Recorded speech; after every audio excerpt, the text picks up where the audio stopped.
Hi, good morning and welcome to the Melbourne EdTech Summit. I am David Linky, the Managing Director of EduGrowth. We are Australia's education technology innovation industry hub. Through connection and collaboration, we are accelerating Australia's EdTech ecosystem globally. The Melbourne EdTech Summit theme is amplifying education innovation, and we look forward to great conversations over the coming days. Today and tomorrow is being delivered to the Innovation Precinct at EdTech, and we welcome everyone who's joining us from there today. Throughout the next 4 days, we are lucky to have some amazing speakers sharing their thoughts and insights to the future of education in the digital world. We have 80 speakers who will contribute 24 hours of live content today. With the ongoing challenges presented by the COVID crisis, we can't meet physically, but we are connected virtually. And we are coming to you from the traditional lands of many Indigenous people. I personally am coming to you from Melbourne, and we have asked Wurundjeri Elder Diane Kerr to welcome us to the traditional lands of her people. Please welcome Diane. Hi, Diane, how are you? Hi, I'm all right. How are you? I'm doing very well. Thank you very much for speaking with us this morning.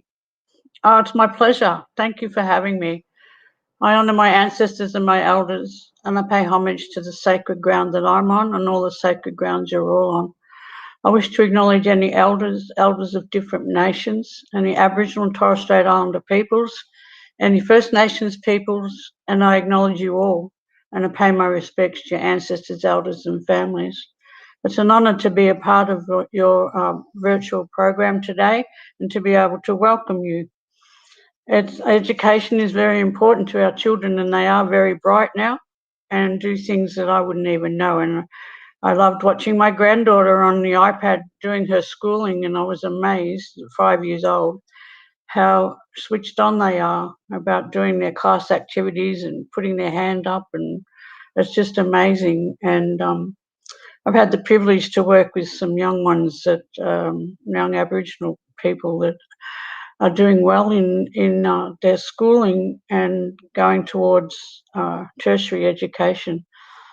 So I think that I've had a little look at what you're doing, and it's marvellous. And thank you for thinking of our children and thinking of their future, because their future is very important. And as it was said, we're all in under this pandemic lockdown with COVID, and our children are getting it as well, and we need to take care. We all need to look after each other, and we all need to respect each other so our children have a brighter future. How do we do that? We talk to each other. We share our stories of who we are and where we come from. I firmly believe if we can understand each other, that we can live in harmony. When we live in harmony, we eradicate racism and stigma, and we do pave the way for our young ones. They live in peace and can walk our streets without fear of any harm. And I think that's very important, and I know that we all want that. So it only takes an open hand and an open heart. It doesn't take money. It's very important, because at the moment we really need each other. At the moment we have a lot of people that are scared, and a lot of people that are struggling financially, physically and emotionally. So please look after each other. It's very, very important that we do that. Thank you for having me, and I hope that everything goes well for you. And I'm coming from Melbourne, from Naarm, and this is my traditional country. I'm a senior Wurundjeri Elder, and my people came from Melbourne, but were put on a mission called Corranderk Station. That's where my grandmother was born. So we've had our struggles, but we've had strong matriarchs, and if it wasn't for them, I wouldn't be here today. So I always do my welcomes in honour of my mother and grandmother for what they've been through. And you know, my mother was only allowed to go to grade 3. So things have changed. Things have changed for the better. We have more and more of our young ones going to school and that are achieving. And I think if we can get your program into our schools down here, they would achieve more. So on behalf of my elders, can I just say, may Bunjil, my creator, surround you all and give you strength and resilience. Woman Jika, Wurundjeri Balik, Yemen Gundibik, that means welcome to Wurundjeri country, because this is where I'm coming live from. For those that you're on other country, I can't welcome you to that country, but I can acknowledge the countries that you're all on and hope that the elders look after you. So I wish to welcome you from the tops of the trees to the roots in the ground. When we look after each other and we look after country, country truly looks after us. Take care, everybody. Nun Godjan. Thank you. Diane, thank you so very much for welcoming us to your country and to acknowledging the traditional owners of the land as the custodians of this country. So thank you very much. We really appreciate you being with us this morning. You're welcome. Goodbye. Thank you.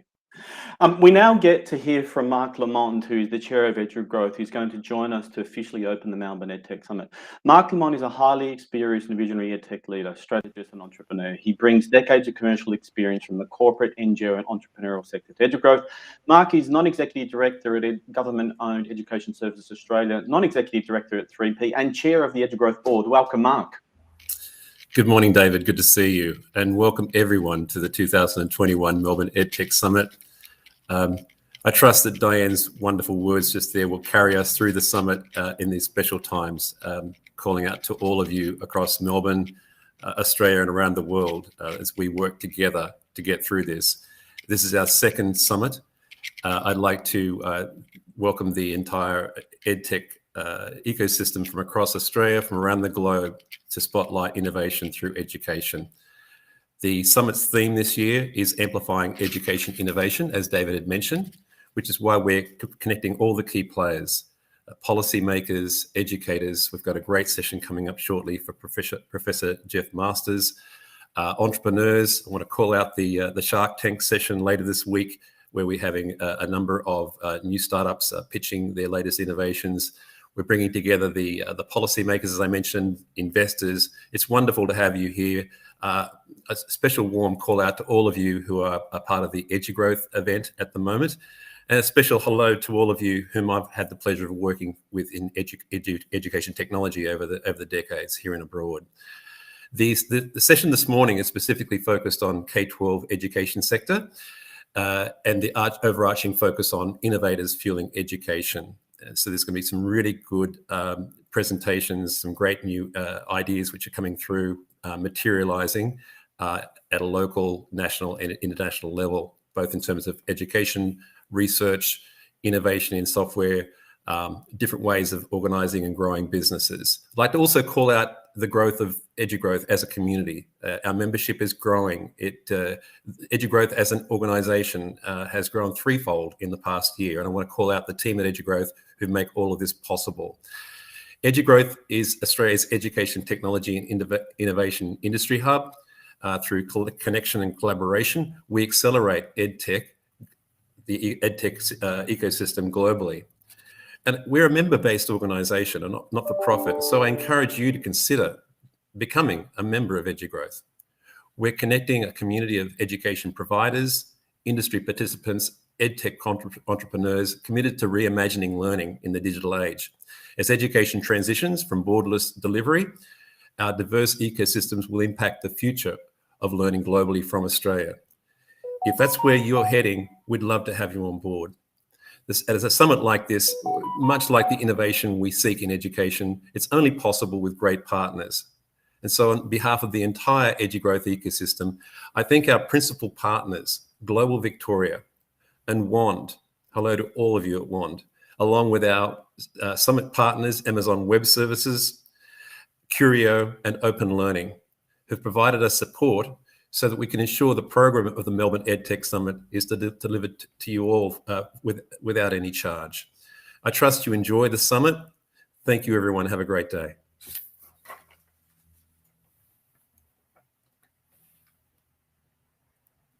Thanks very much, Mark. I really appreciate you opening the Melbourne EdTech Summit for us. And as Mark mentioned, we have an amazing program over the coming days. Today, some real highlights are we're going to hear from Jeff Masters, who will share his thoughts on the future of assessment.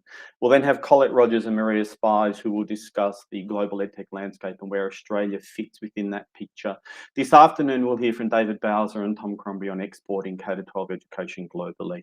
You can find the entire agenda on the top right of your screens. I think you can even actually pre-plan your entire summit and conference at EdTech and at the Melbourne EdTech Summit.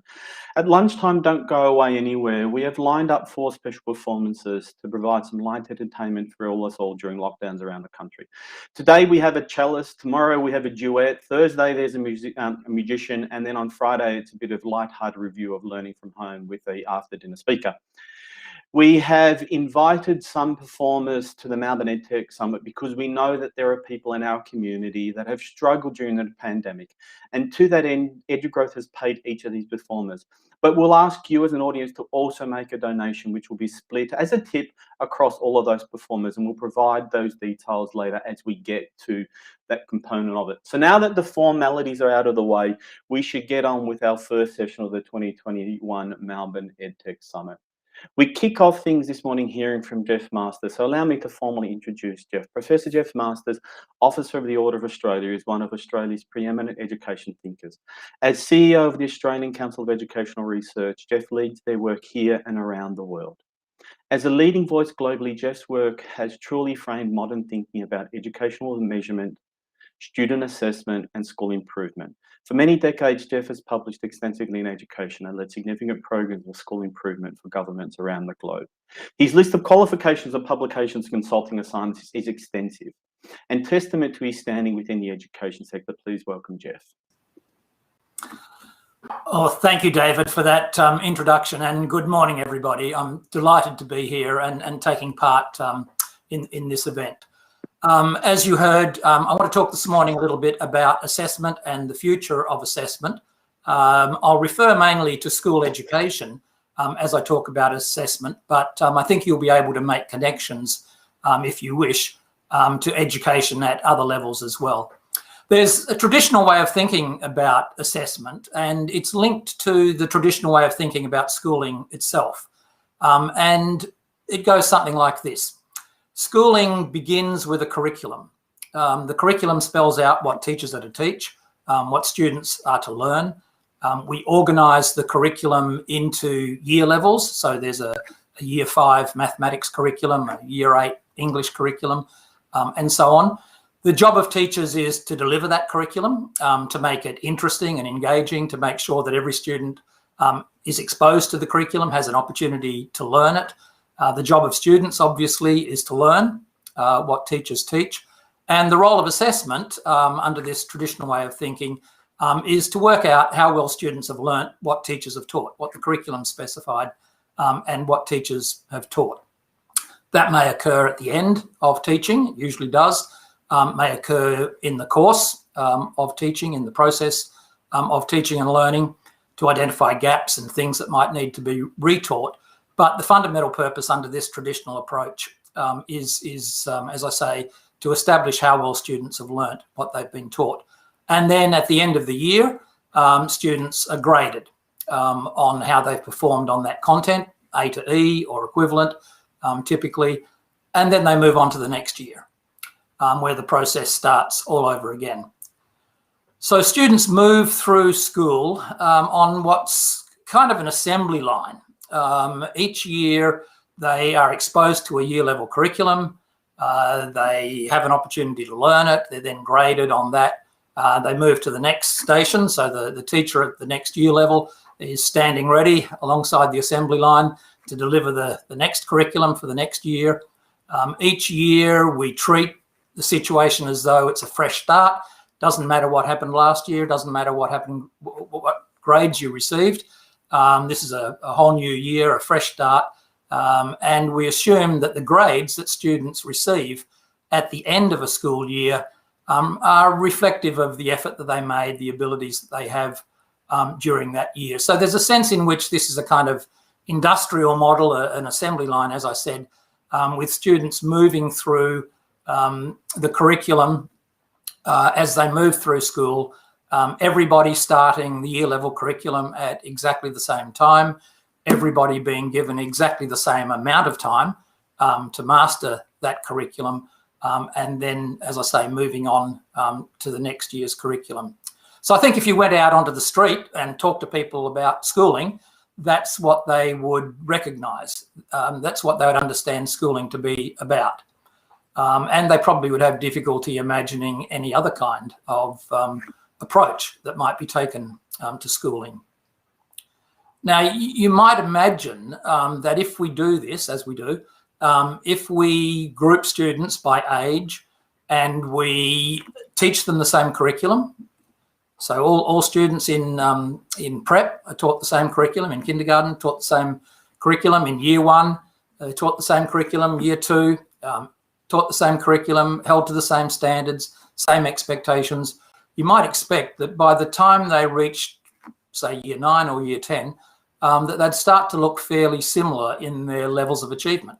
We're treating them in exactly the same way, making sure they all have the same opportunities, holding them to the same standards, as I said. But in fact, nothing could be further from the truth. That's not the situation. And let me tell you about some data that have been collected. There are quite a lot of data of this kind now, but let me just tell you about one little exercise. This exercise was conducted by Professor Di Seaman and her colleagues. And what they did was, they're mathematics educators, what they did was to define 8 levels of increasing competence or proficiency in mathematics, from level 1, the lowest level, to level 8, the highest level. So these levels weren't linked to any particular age or any particular grade of school, any particular year level. They were simply levels of increasing competence in mathematics. Students in level 1 knew the least. Students in level 8 knew the most about mathematics. And what they then did was to go and assess a sample of students across Australia in years 5, 6, 7, 8 and 9 to see what levels of mathematics students were at in these year levels. And the graph that we're about to show you that shows the results of the little exercise that I've been describing indicate what they found. So you can see the 8 levels on the vertical axis, level 1, the lowest level at the bottom, level 8, the highest level of mathematics at the top, and then the distributions of students at each of those levels in years 5, 6, 7, 8 and 9. And you can see at the top left, there are some students in year 5 who were already performing at the highest level, level 8. There are some students at the bottom right in year 9 still performing at the lowest level, level 1. And in fact, there's everything in between. Now you can see under the graph that what Professor Seaman and her colleagues concluded was that the spread within each year level represents a range in students' mathematics achievement equivalent to 7 years of schooling, 7 years of learning of mathematics. Now, some people, when they see graphs of this kind, are quite shocked by them. I'm not that shocked because I've seen this quite a number of times now in different areas of learning. People imagine that year 5 students will be towards the bottom, and then all the year 6 students will be a step above them, year 7 a step above them, and so on. But what we actually see here is huge variability in each year level.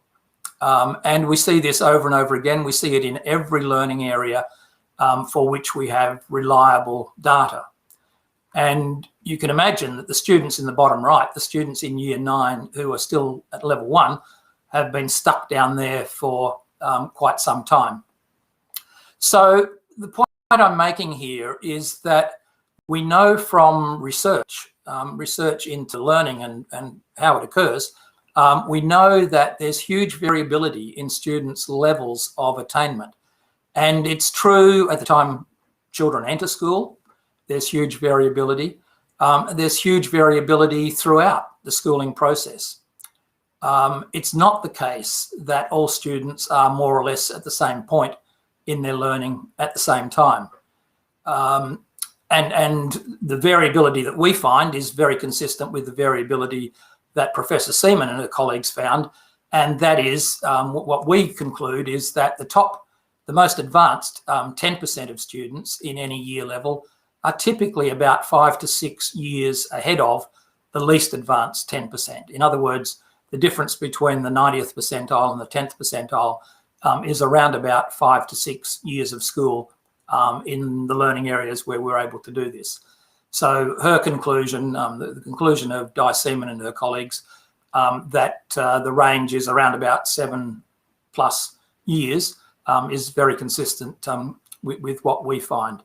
So this is a first point I want to make, that the data about student learning are pretty inconsistent with the model of schooling that we currently have, the assembly line model of schooling that treats students in the same year of school as though they're more or less equally ready to be taught the same curriculum. That's certainly not the case. There are some students, many students in our schools, who are currently being taught things for which they're not yet ready because they lack the prerequisites.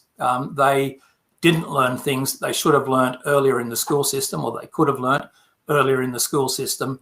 And in many cases, they fall increasingly behind as they move through school.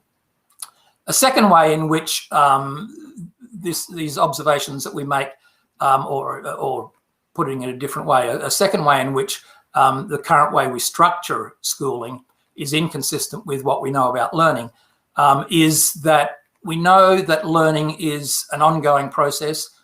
It's a continuous process. It's a potentially lifelong process.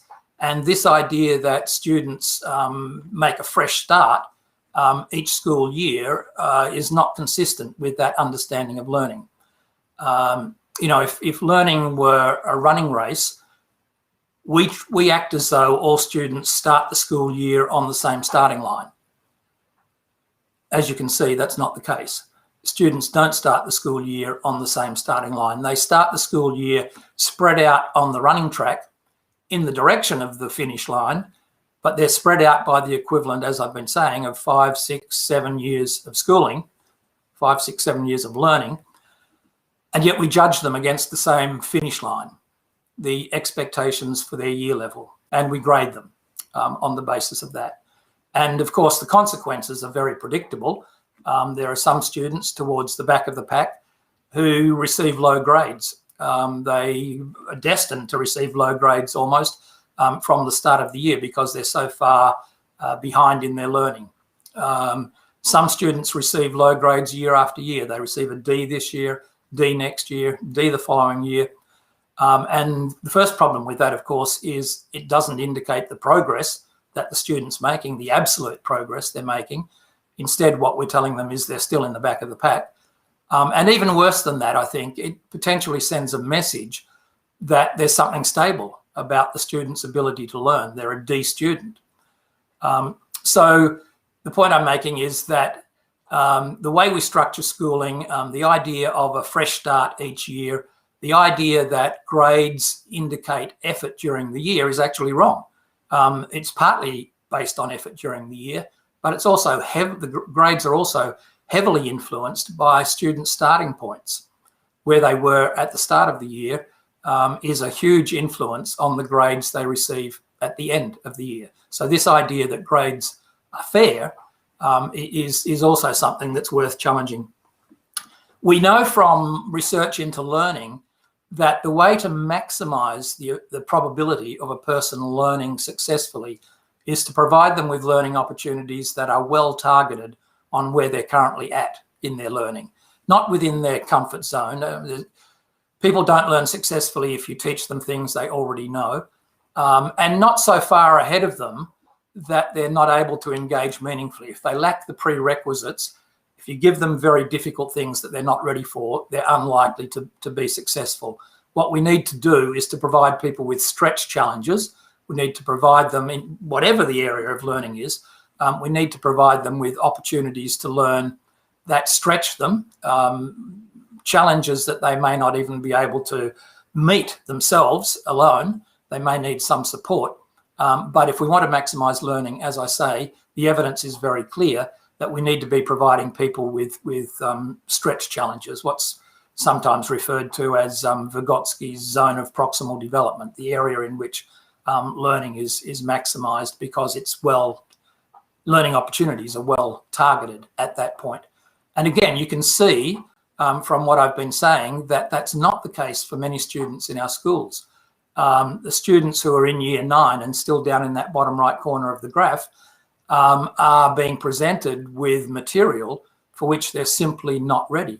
The students up in the top left, the year 5 students who are already performing at level 7 and 8, are being presented with a year 5 curriculum that they might have been ready for a year or two ago, but they're now ready for more challenging material. And if they are to be challenged and extended, if they're to learn successfully, then again, as with all students, learning opportunities need to be well targeted on their needs. So there is this kind of industrial approach that we take to schooling currently, and assessment is very much a part of that. Grading, we understand. Grading is something that occurs in relation to production processes, agricultural production processes. We grade apples. Industrial production processes, grade A plutonium or whatever. We understand that process, that industrial process of grading the outcomes of the production process. But in this case, grades are not very helpful. They're not very helpful for helping students, as I said, see the progress that they're making. One of the best ways, I think, to help students develop a positive view of themselves as learners is not to tell them that they're a D again, year after year, but to help them see the progress that they're making.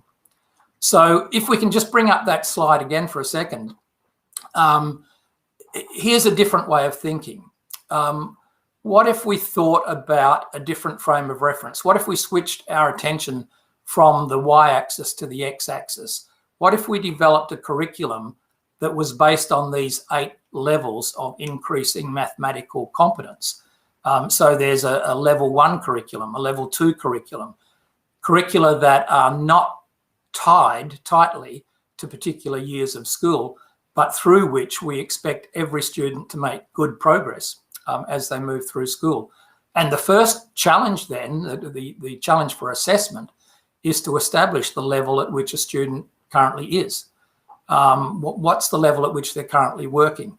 If they're at level 3, what are the opportunities? What are the resources? What are the materials that we need to provide to ensure that they master level 3 and are able to move on to level 4 in this sequence? So what I'm describing is a shift in our focus to a different frame of reference that allows us to think about where students are in their long-term progress, independently of their age, independently of their year of school. Some students will be at level 6 in year 5. Some students will still be at level 6 in year 9 and probably year 10. And so the question is, what can we do to help those students master the content of level 6 and move on to level 7? So it's a different way of thinking about the curriculum. Another way in which the current curriculum it resembles an industrial approach is in the way that we atomize the curriculum, is the way that I sometimes describe it. We break it down into lots of component parts, and some of you will recognize that this is kind of a Taylorist approach to jobs. What you do is you break jobs down into their component parts and you focus on each component separately. And we do the same thing in schools, and we have done for some time now. We think of the curriculum as lots of individual objectives or outcomes or dot points, and each of them needs to be taught, each of them needs to be assessed, perhaps reported on. But this is not particularly helpful to learning, and it's not consistent with what we know from research about learning. What we know from research is that, particularly if you look at experts in any area, experts have a deep understanding of content. They have a deep understanding of concepts for the area, important concepts, principles, methods of the area of learning. So these important ideas of the discipline or of the area of learning enable factual and procedural knowledge to be organised and structured. And one of the problems with a curriculum that's just made up of lots and lots of objectives or outcomes is not only that the curriculum becomes crowded, but it often becomes flat. And there's no indication of what's really important to the learning area. What are the core concepts? What are the core principles and so on that I mentioned of the learning area? So there are a number of ways in which the way we currently structure and deliver school education is now inconsistent with what we know about learning itself. We've designed a system that's fantastic for sorting. It's a great sorting mechanism because students who are starting to slip behind are disadvantaged the next year. They're even more likely to slip behind, and slowly they get sorted out of the system. And we see this happening over and over again for many students in our schools. They're being sorted out by this assembly line approach to the curriculum.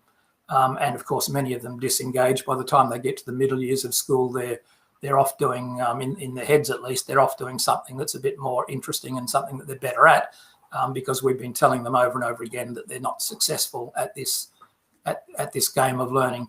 So the alternative, and I need to say something about technology here as well. What's this got to do with technology? Well, I think everything to do with technology, actually. Technology can do one of two things. It can either come in behind and reinforce this traditional industrial assembly line model of schooling, the model of schooling that atomizes the curriculum into lots and lots of individual objectives that often appear equally important, or it can provide quality information about the points that individuals have reached in their learning, so that teachers can think about what they do next, what are the next steps for teaching, how do I challenge this student, and also what progress has a student made. Because you see, if you think in terms of my levels 1 to 8, or Professor Seaman's levels 1 to 8 on the left of that graph, that provides a framework or a frame of reference for thinking about the progress that individuals make. So you're not just saying D, D, D, D year after year, but you're giving them an opportunity to see the progress that they're making. And as I said before, that's so important for building a learner's self-efficacy as a learner, for building their understanding that they're capable of learning successfully. So I think technology has a choice in the way that it goes. At ACER, the Australian Council for Educational Research, we are busy building frames of reference like Professor Seaman's levels as frameworks against which teachers can monitor progress, first establish where individuals are, decide how they best target their teaching to those needs, diagnose the reasons why students might be stuck at particular levels, what it is they misunderstand, gaps in their knowledge and skills, and thinking about appropriate stretch challenges. What do I need to do next to move this student forward in their learning? But it depends on a view of learning as progress. Progress over time along some kind of continuum. I'll stop there, David. Jeff, thank you so very much for giving us a great thoughts about what the future of assessment can be. And there are a huge number of questions that have come in to all of the audience. You can ask questions in either platform that you're on. They'll end up here. And I might jump in with a question if you don't mind, Jeff. And I'll begin with this idea of the promise of assessment. And you mentioned it again today, and I've heard you speak about this for a long time, right? So your work for many decades has been connected to the concept of a single scale for measuring student achievement. So I guess there's two questions that come to my mind immediately is one, how far are we off from that holy grail? And the second part of it is, what do we need to do on an industrial, statewide, system-wide, countrywide process to get that done? Well, I think I'd answer that question by referring back to the 8 levels that I showed you. I mean, those 8 levels describe the direction of improvement or growth or progress or learning, whatever you want to call it, in mathematics in that case. So you used the word scale, I think. This is a line along which students are moving. They're moving through a set of levels. And I think that's part of the key to this challenge of establishing where students are, where individuals are, thinking about what to do next, and monitoring the progress that they make over time. So I think this is a viable alternative, probably a necessary alternative to what I described as the assembly line, where we pretend that everybody's more or less at the same point and equally ready for what we're about to teach them. And that's actually another nice little segue into what I think is the sort of next logical step for us, which is if the goal of a student assessment is to understand the student's abilities, the things that they've learned and the gaps that they have, are we actually using assessment that way today? Well, we use assessment for lots of different things. I mean, it's common in education to say that there are many different purposes of assessment. I don't actually like that statement. I like to say there's only one purpose of assessment, and that purpose is to establish and understand the points that students have reached in their learning at the time of assessment. Usually that means what do they know, what do they understand, what can they do, but what point have they reached in their learning? And to answer that question, you may need to drill down. You may need to get, in some diagnostic detail, get into the weeds and understand what the difficulties are that students are experiencing. But the fundamental purpose is to understand where they're at. It's so much of the assessment has as its purpose to judge students on how well they've learnt what I've taught. But what I'm saying is, for me, the fundamental purpose is not to judge so much as to understand, so that I can make a decision, whether I'm a teacher or a school leader or a education system manager or a minister for education. I need to understand where students are at in their learning so that I can make decisions about how to teach or what kinds of policies I need to introduce. So that's the fundamental purpose of assessment for me.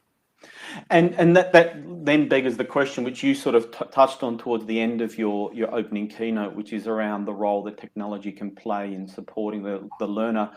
And I also think about supporting the teacher in that process too. Yeah, absolutely. I think one of the roles that technology can play is to assist the teacher in understanding where the student's at in their learning. It can also, of course, assist in terms of individualising learning, personalising learning, rather than having every student sitting at a desk, turning the same page at the same time, moving in lockstep through the curriculum.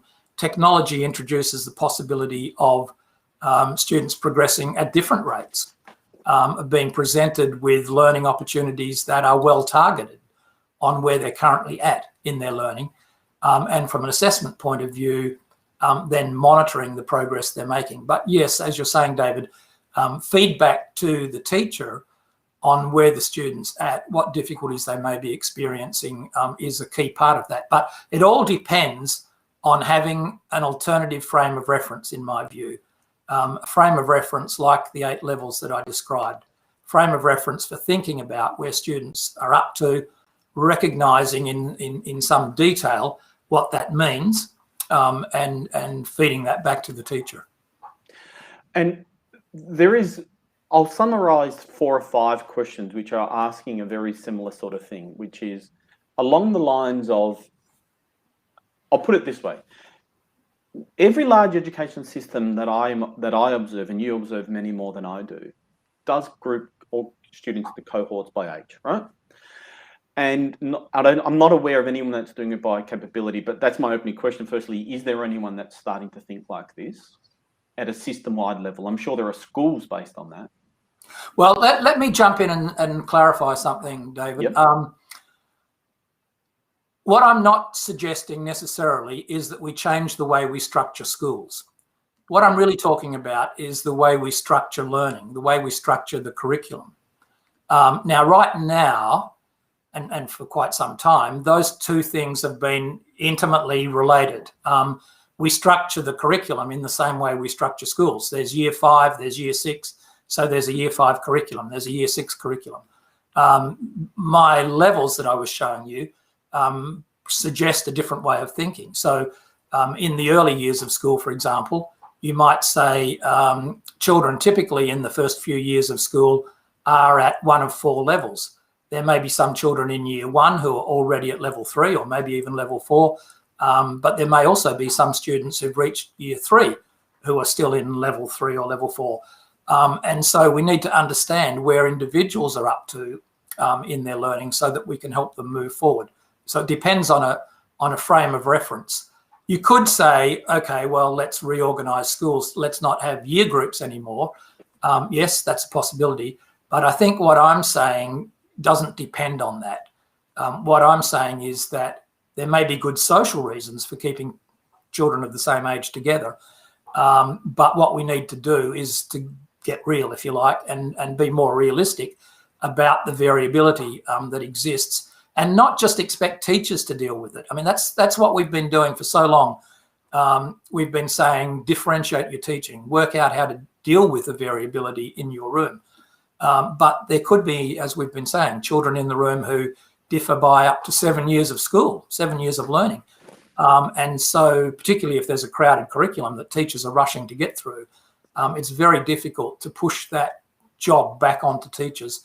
And I think we need to think about the way we're presenting the curriculum, the way we're using assessment, the way we're reporting. These are system level structural things. They're not just challenges for the teacher. They're challenges that we should be taking on as governments, as education systems. Just a reminder to delegates, excuse me, you can ask questions. They will, some of them will be here a bit like Q&A, some of them will stop for, some will go through, because there literally are, I've got the platform open over here on the side here, and there are literally hundreds and hundreds of questions, so we can't get them to all of them. I want to jump through, because I think there's a very quick comment that I wanted to get your thoughts on, because it's appearing as a theme across questions, which is around the social and emotional development of students as well. Your continuum that you and levels you're referring to are about their academic capability. Are you also suggesting there's a social and emotional component in there as well, or is that completely separate from that continuum? Well, one could think about children's social and emotional development. If you wanted to do that, if you wanted to think about social and emotional development, and we at ACR have been involved in this actually for the OECD, then what you need to do is very similar. You need to ask yourself, well, what do higher levels of this mean? What do I mean by development? What are indicators of higher levels of social and emotional well-being? What are lower level indicators of that? So that I can think about how I can continue to support students' social and emotional development. So I think I guess what I'm saying, David, is in any area of education in which we have an intention to develop students, social development, for example, a starting question is, what do we mean by that? What does it look like? How would we know if it's occurring? What would be indicators of it? And then we can think about whether we are succeeding as educators in achieving improvement or development in that area. The other thing on this question of social and emotional development, which is a little bit different, but let me make the point. Something else we know from research into learning is that social and emotional factors play a key role in learning. And I think for many students currently, as I've been saying, learning is not a positive experience. We see this through surveys of students all the time. Learning is not a positive experience. They don't understand the relevance of what they're being asked to learn. They're being told that they're not good at learning. What we need to do is to address that question directly. We need to think about how we can help students understand the relevance of what they're learning, but also see the progress that they're making, because that's the way to build their self-confidence and to build a more positive attitude towards learning. Fantastic. We've got 10 minutes more of your time, which is just fantastic for us. And there's 2 or 3 big themes I wanted to try and hit on if we can. And I don't want to get bogged down in large standardized testing too much, but it would be a really big missed opportunity to not discuss it just a little bit with you. And we've had sort of PISA for 15 or 20 years, and we've had NAPLAN in Australia for 10 to 12 years now. So I guess I've got a range of questions about it, but the very first question is, what are we really learning from these big assessment programs and regime? Well, international programs like PISA and TIMSS and PEARLS and so on are a little different from NAPLAN because they are sample-based assessments. They're not designed to provide teachers and parents with information about individual students. They're designed rather for managers of education systems, for governments. And they've been effective over time. Those big international programs have been effective in identifying countries that are performing particularly well and providing us with an opportunity to study what's going on in those countries. So just to give you a very quick example, in some international work I'm doing right now, one of the things I can see is that high-performing countries often do an unusually good job of identifying students who are beginning to slip behind in their learning and intervening and getting them back on track. So Finland has a particular way of doing this. They have teachers whose job it is to work with students who are slipping behind. Estonia has a different set of arrangements where they put very small groups of students together to work with them. East Asian countries have a different approach again. They tend to work outside school hours, keep students back after school, for example, if they're starting to slip behind. So I'm just using this as a simple little example of something that our attention has been drawn to by the fact that some of these countries are doing particularly well, and by trying to understand what it is they're doing. I'm not saying they're the only reasons why they're doing well, but we're starting to see factors of this kind. And you know, you can contrast that with what we know happens in a place like Australia, where students often slip behind and fall increasingly behind. Can I just jump in with the logical question there, Jeff, is what you sort of described to me is what I would refer to as formative assessment, right? So it seems to me that there's a time period necessity in there, right? If we do an assessment and then we're feeding that back to make some change to instruction or change to, you know, some intervention with the child, how obviously there's a time lag there, and these PISA studies and NAPLAN, and there are the others you mentioned as well, PEARLS and TIMSS and things, tend to have a much longer time scale than that, though, don't they? Well, yes, that's true, they do, but the purpose or the use of the data is different. If you are assessing a child and you want to be able to act on the results of that assessment, then you need feedback quickly. It's no good getting it, 6 months later.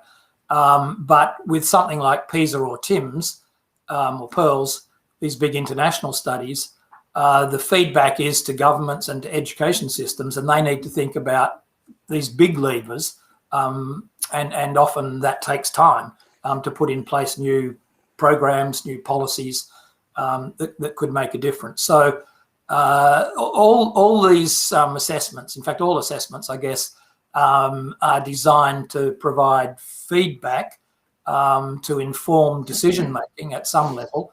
And the closer you are to the action, to the classroom, to the learner, the more important it is that there's a very short timeline to on which feedback's provided. Fantastic.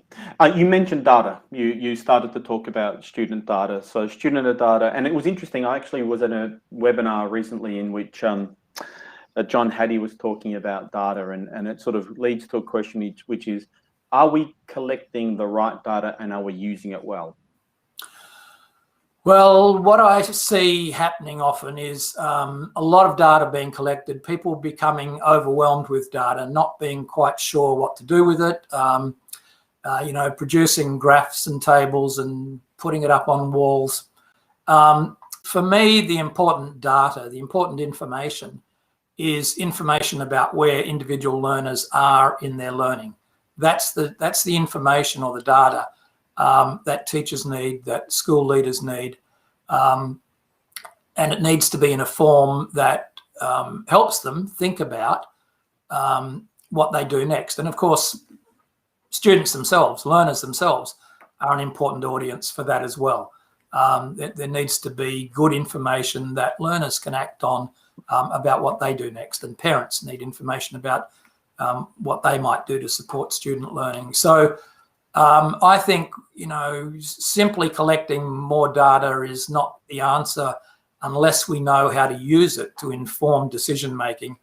And I'm a bit concerned that the amount of data I see being collected and analysed is not always, as far as I can see,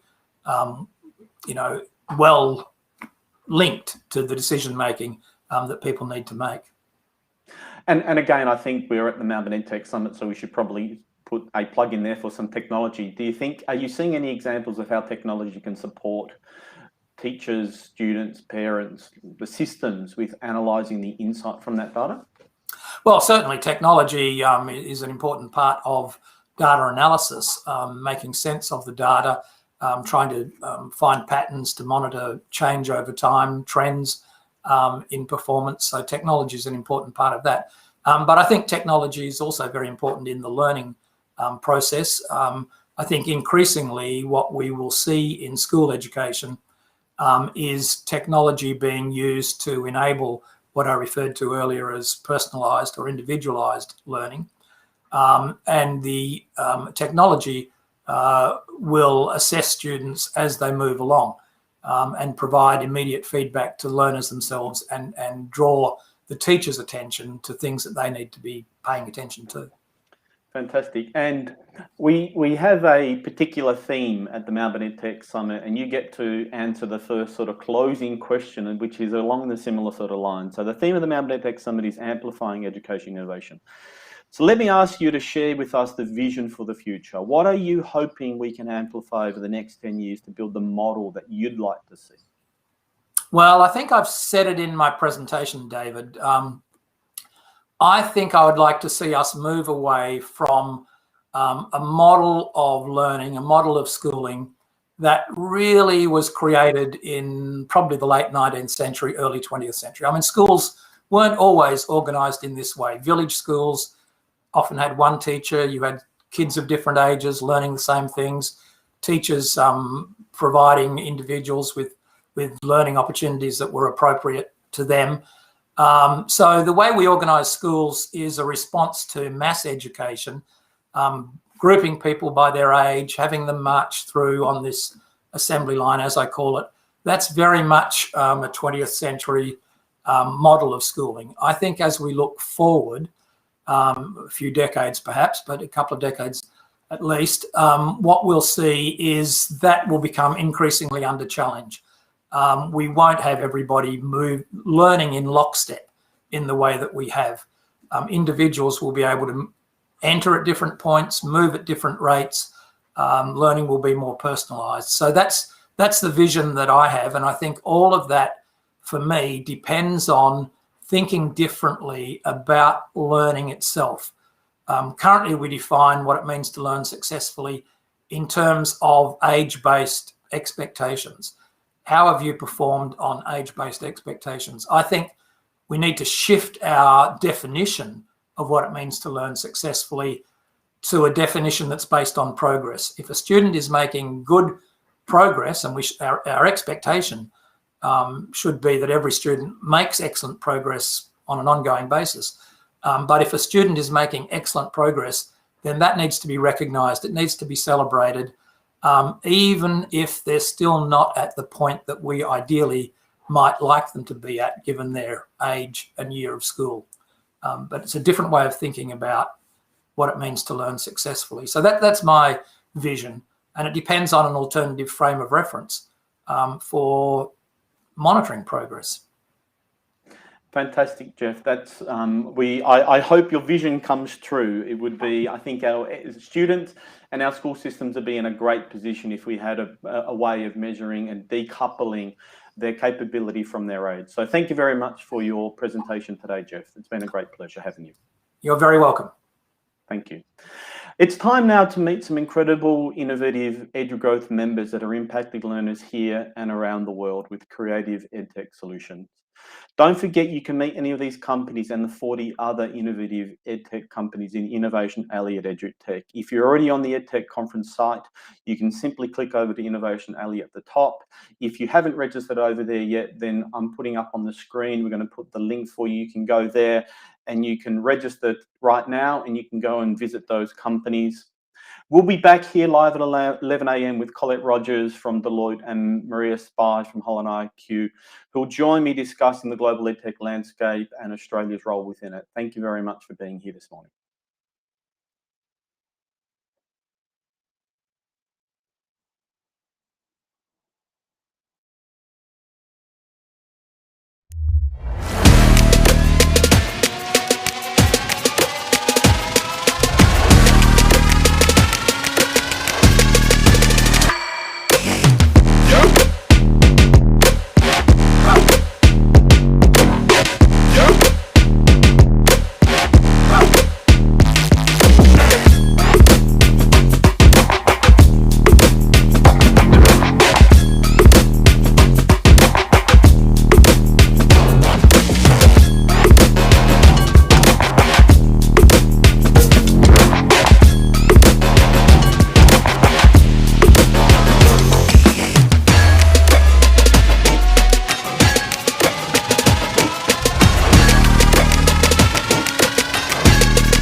The export opportunity is really all about getting yourself out there and being able to actually expand your network. And our vision is to serve 2 billion consumers, and we want to create 100 million job opportunities globally. In those early days when you enter a market, you do need credibility and you need someone to open the doors for you. They know who the big players are. They know what new projects are about to happen. Having the status of government right behind you is very important in the cultures of Asia and the Middle East. We're a safe place to do business. We've got a lot of friends in the world and we like doing business here. My dream has always been to go global while also celebrating my roots here in Victoria. Having the support of Global Victoria to help me realise those dreams is extremely humbling.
More than 20% of students have a learning difference and need support to thrive. EdTech is changing the way we can assist students in all settings. Do you want to better understand how you can help your struggling students become proficient readers? Discover EdTech's latest groundbreaking technology is an evidence-based dyslexia screening and literacy measurement platform powered by artificial intelligence. Combining 2 hours of traditional paper-based assessment into only 10 minutes, Discover not only allows for the identification of dyslexia, but it reports on the multiple and measurable components that make a competent reader. This empowers allied health professionals, literacy specialists, schools and government agencies to provide fast and efficient support to children around the world. With Discover's online reading assessment, you'll get an accurate score for each of the 6 components: word sight fluency, accuracy, syllabication, word reading fluency, phonetic decoding, and dyslexia likelihood, giving you a solid foundation on which to build, support, and adapt your instruction. As you know, these are fundamental skills in the reading process, and in just 10 minutes, you will have tangible data to justify your reading instruction. Importantly, each measurement is normalised, providing a performance comparison of each student's related age group, which informs where each child is placed within their cohort. Discover offers new possibilities at a scale never seen before, allowing schools to seamlessly monitor reading performance for their students, removing the certification requirement barriers for assessing reading difficulties, empowering teachers and other professionals to feel confident in their assessment capabilities. Offering time-saving opportunities for teachers and allied health professionals, saving up to 2 hours of assessment per student, freeing up opportunities for quality support and intervention. Usable online with any device and directly from your web browser, discover how Discover is changing the way we assess reading difficulties and monitor progress. View our website to learn how Discover can empower your organisation to effectively support students with reading difficulties. Request early access now and book a time with one of our specialists to learn how Discover can help your students. It's time to discover your students' potential.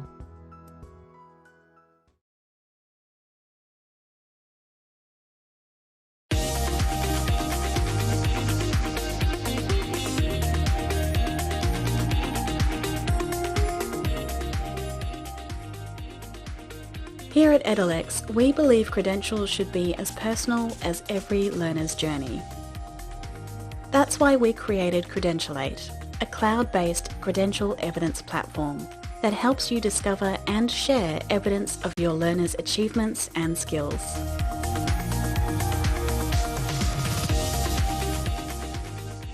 Unleashing educational data from multiple sources, Credentialate aggregates and analyses learner data like courses and grades and uses it to align learners with marketable workplace skills.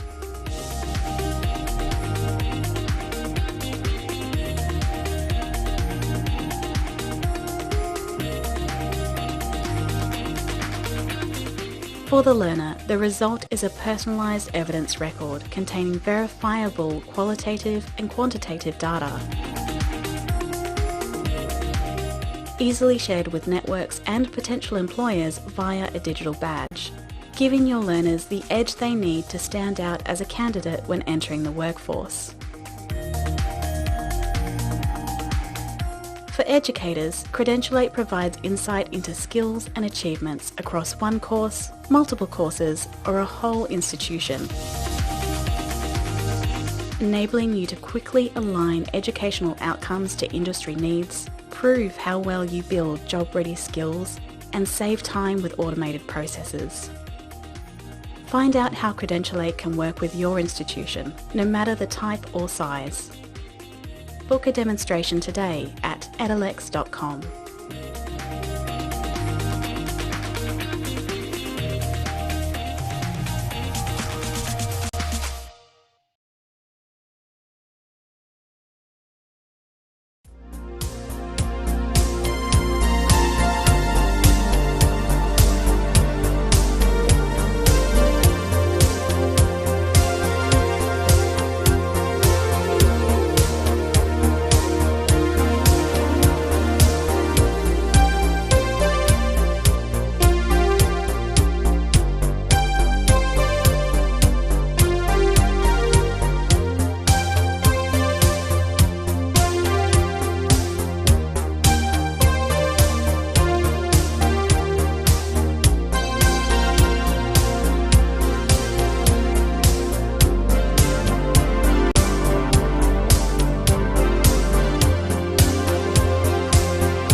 Hi, I'm Dr. Rob, and yes, that's me with the watermelon. I'll explain why a little bit later. But first, let me introduce my new project. It's called Experimentary, and it's a whole new way for schools to bring science into the classroom. It's a digital resource, but with experiments at its core. So it's online, but the students are still getting their hands on science. It's learning by doing. The experiments are introduced and explained by me in short, easy to follow videos. Students can then use their online lab book to record the ideas and the progress of their experiments. When they're finished, they can also be presented or compared and discussed. And there's real-life examples of how the science involved relates to the world we live in. Importantly, everything is linked back to the curriculum, so you can see what's covered. And it's not just science, there's engineering, technology and maths too, so it's really a bit of a STEM thing. As well as the raft of classroom-ready experiments, we've also got Science at Home, where the curious can continue to explore in their own time. Now back to that watermelon, which is about to implode. That is part of the big experiment, where a whole class conducts one big experiment and then compares their results with students from around Australia. It's our version of citizen science. There's an old Chinese saying, I hear and I forget, I see and I remember, I do and I understand. Well, from my experience, kids love getting their hands stuck into science and doing it. And that's where Experimentary is here to help.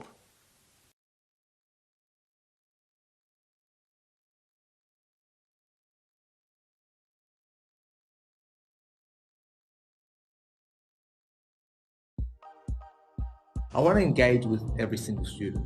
I guess that's the ideal teacher, one that's able to engage with every single student on an individual level, but that's practically impossible for the class size that I have.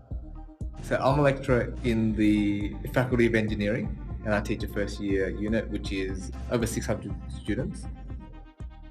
Because we have so many students, it's hard to engage with every student on an individual level.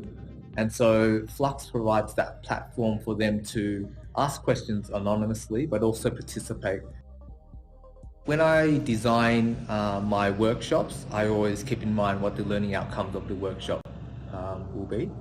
And then I tailor my Flux questions around those learning outcomes, just to give me a measure of their understanding throughout the class.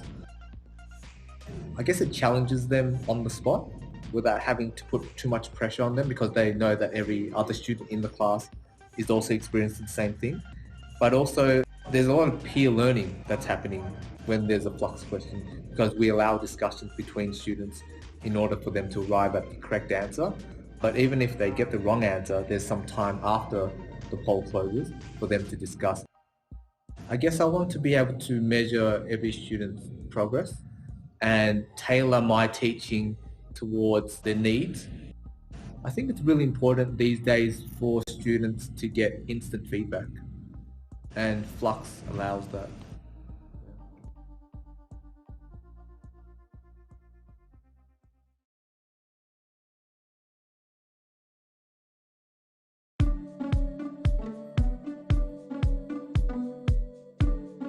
Intern Match are proud to have co-authored the Global Internship Challenge with the Mandela Foundation. In response to the unexpected outcome of global remote working, we are currently placing youth from around the world into professional remote internships around the world.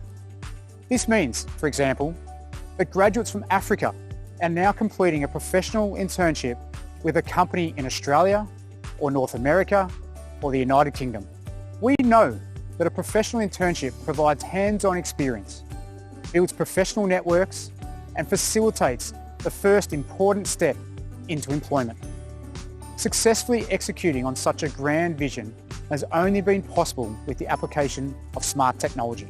Our cutting-edge software enables us to facilitate the placement of thousands of interns simultaneously. We ensure that everyone inside our platform has a valuable experience.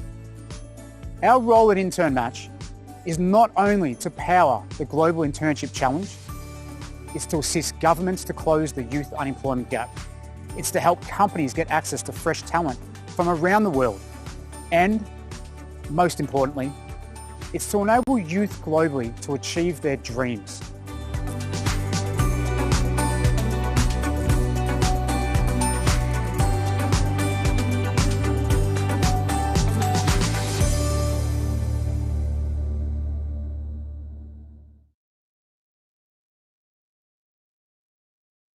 Grade submission and approval using spreadsheets is time-consuming, tedious, and error-prone. The large amount of work needed to be done in a very limited time causes significant stress, and manual submission processes inevitably lead to mistakes. Final marks and grades are often loaded into the student information system for publication with errors, generating even more work in order to fix them. At all of these steps, people make mistakes. Grade Matter transforms the grade calculation, submission and approval process and eliminates the use of spreadsheets. If you'd like to free up time, reduce stress around grade submission and increase quality and consistency of grades at your institution, then get in touch. Transform your grade submission process. Get Grade Matter.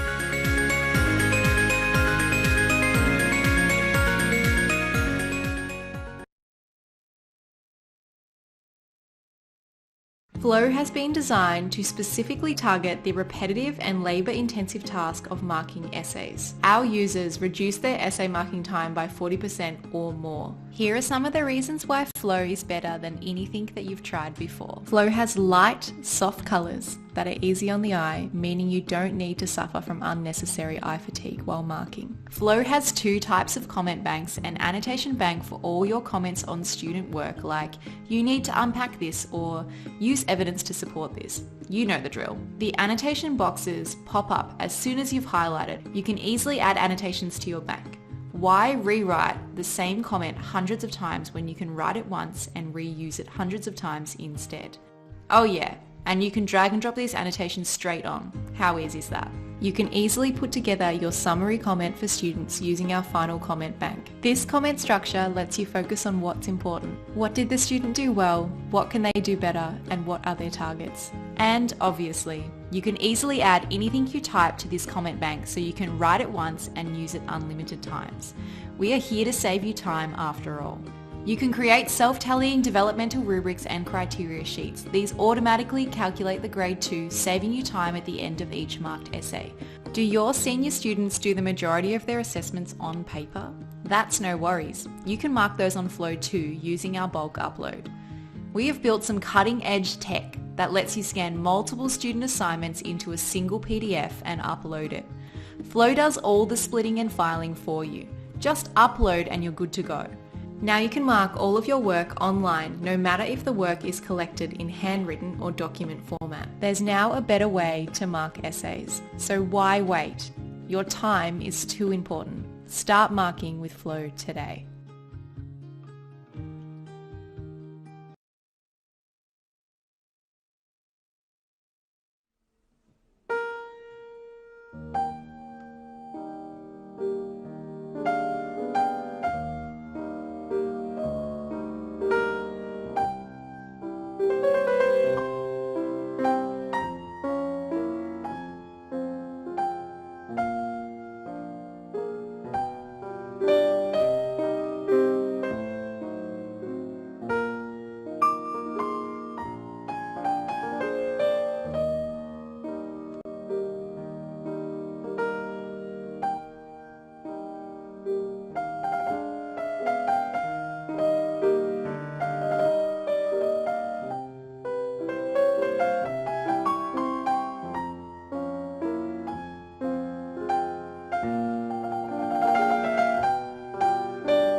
So, I've updated your ambulance, which you've done a fantastic job with, by the way. Thank you. Let's test it out.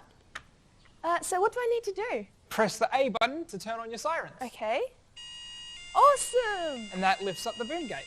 And the lights are flashing yellow. And that lets the ambulance get to the hospital in record time. Awesome! And if we press the A button again, it turns off the sirens and it resets all the systems. That's so cool. So, how did you do this? Well, what I've done is I've upgraded our existing systems with a new emergency mode. Oh, okay. And the way that works is by having all of these microbits receive a signal which is sent out when we turn on our sirens. Oh, right, okay. And that lifts up the boom gate. And lets the traffic lights flash yellow. Exactly. This really is starting to feel like a smart city. Yeah. Yeah, it is. Let's do it again. Yeah.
The export opportunity is really all about getting yourself out there and being able to actually expand your network. And our vision is to serve 2 billion consumers, and we want to create 100 million job opportunities globally.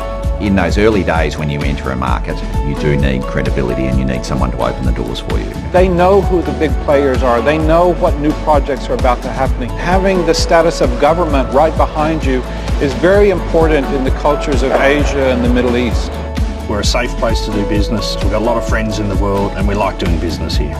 My dream has always been to go global while also celebrating my roots here in Victoria. Having the support of Global Victoria to help me realise those dreams is extremely humbling.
Welcome back to the live stage of the Melbourne EdTech Summit. Hopefully you got to go and meet some interesting EdTech companies in the Innovation Precinct at EduTech. And if you haven't managed to register there, we'll put up the address where you register again. You can go and visit any of those EdTech companies that are exhibiting at EduTech today. We're now going to go do a deep dive into the global EdTech landscape and the role that Australia plays within it. Colette Rogers and Maria Spies will be joining me for a discussion. Allow me to formally introduce both. Colette Rogers leads Deloitte's national education practice and has worked with universities and TAFE institutions on a range of complex programs and initiatives in response to strategic change and policy reform impacting the sector. She has led the redesign and implementation of service delivery models that have enhanced the customer experience and probably the student experience as well, improve the efficiency of operational processes and supporting structures, including governance and arrangements. Maria Spies is co-founder and co-CEO of Holland IQ, the world's leading impact intelligence platform. Maria has a 20-year career in education and EdTech specifically, having worked in public and private higher education across the globe, specialising in transforming education through technology. Welcome both Maria and Colette. Thank you for joining us both. Thanks, Hi, David. Hi, how's it going? Hi, Colette. I didn't hear you say hi. I just want to check I've got the sound. Have you got me? Just a little bit. I don't know. I'm just going to check to our producer and see if we can pump that sound up. Give us another go. Let me try something. Good morning. Oh, still very soft. I don't know if you've got an option to pick another microphone down the bottom there. There's a little gear icon you've got. You may be able to find another microphone while we try that. Better? Heaps better. That's like you're now actually in the room. Before you were in another room talking through a wall. Oh, I've got you in the same place. How good is this? We've got a summit. I'm sitting here. I've got my slippers on. I've got the heater going. Don't need to go anywhere. Where are we finding you from, Maria? I'm in Pittsburgh at the moment. Oh, fantastic. And Colette, whereabouts in the world are you? In Melbourne. Oh, fantastic. All right. Let me just get my notes here in front of me. Our session is, let's start by beginning with the session title, which is The State of Education Innovation. In a borderless digital education world, the barriers to impacting learners around the globe are reduced or even removed. Where does Australia sit on the global EdTech stage? What are we punching above our weight? What are the opportunities to impact even greater number of learners here in the far-flung corners of the globe? So that's what we promised people we'll talk about. We'll try and hit some of those topics as we go, all right? All right, there has never been more focus on EdTech than right now. So let's begin by discussing the Australian EdTech ecosystem and how it mirrors or differs from what we're seeing around the world. Colette, let's think about the big trends we are seeing out in the Australian EdTech Census of 2020 publishing recently. Do you want to sort of hit on any of those key things? Sure, thanks, David. So the Australian EdTech sector has experienced significant growth and increased maturity over the last few years in particular. And I think, like, it's actually by your estimates, David, there's approximately 600 EdTech organisations founded, we say Australian EdTech organisations. By that we mean founded in Australia or founded by Australians. And the census that we released earlier this year, which was based on a survey that we ran with EdTech organisations, actually, when I say in the midst of the pandemic, it's hard to follow the beginning and the end, but from a Melbourne perspective. Especially that we're all in lockdown right now, so I'm not sure that we're at the end yet.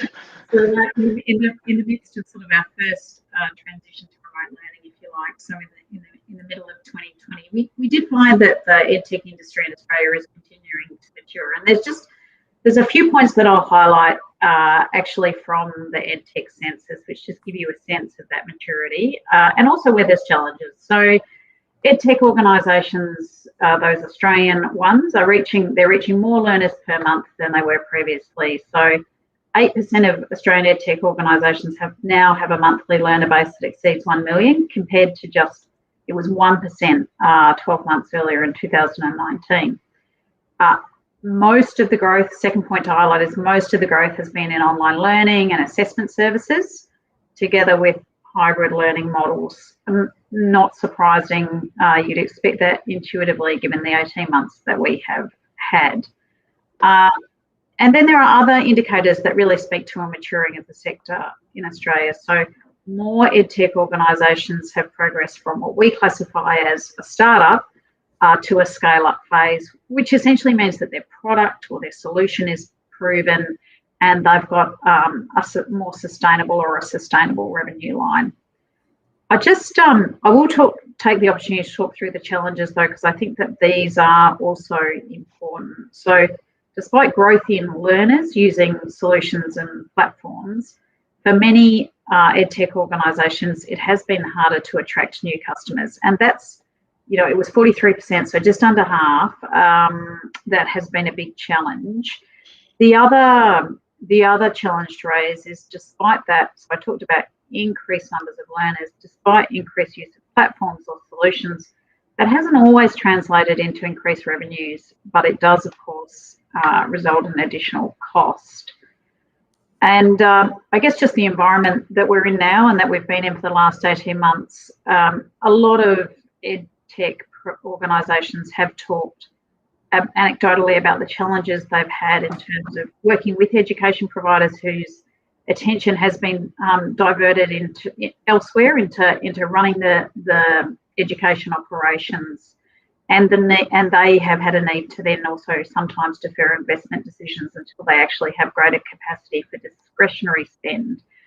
So that's also been a big impact. And we might pull out some of those again in a second, Colette. I might just bounce off that one of the things that you raised, and I just want to come and bring Maria into the conversation. Obviously, Maria, Holland IQ get a global view. You get to look at markets around the world. Yeah. And if you're thinking about these big trends, as Colette has just said, which is maturity of the market, we're seeing more learners being impacted.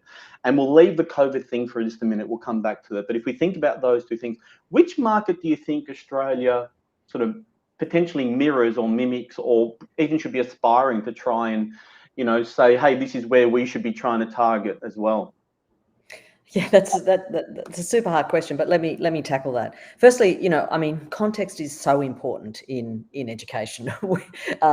There's all sorts of different things that revolve around any sort of education or EdTech or innovation space, and so hard to compare apples and oranges. But I would say for the K-12 space, we could look at the Nordics part of it. It's a relatively small market in terms of size of learner numbers. It's incredibly innovative, and there's a very deep embedding between technology, innovation, EdTech, and the education system. And so I look to those markets and think, they're small but very innovative, and they're on the global stage in terms of EdTech. So I would say the Nordics is a good place to look, and it's not just about what EdTechs are doing, but it's about the environment in which EdTech thrives. Do you want to give us some of those characteristics? What do you think are the things that help EdTechs thrive? And then we'll come back to you, Colette, and think about whether or not we saw some of these themes in the census as well. I think one of the things is that they are very focused on learning, on pedagogy. It all starts with pedagogy, essentially, especially, not only, but especially in the K-12 space, very focused on early learning and thinking, and teachers at the centre of any sort of technology use in learning or technology use in education. And I think that's a great place to start for EdTech.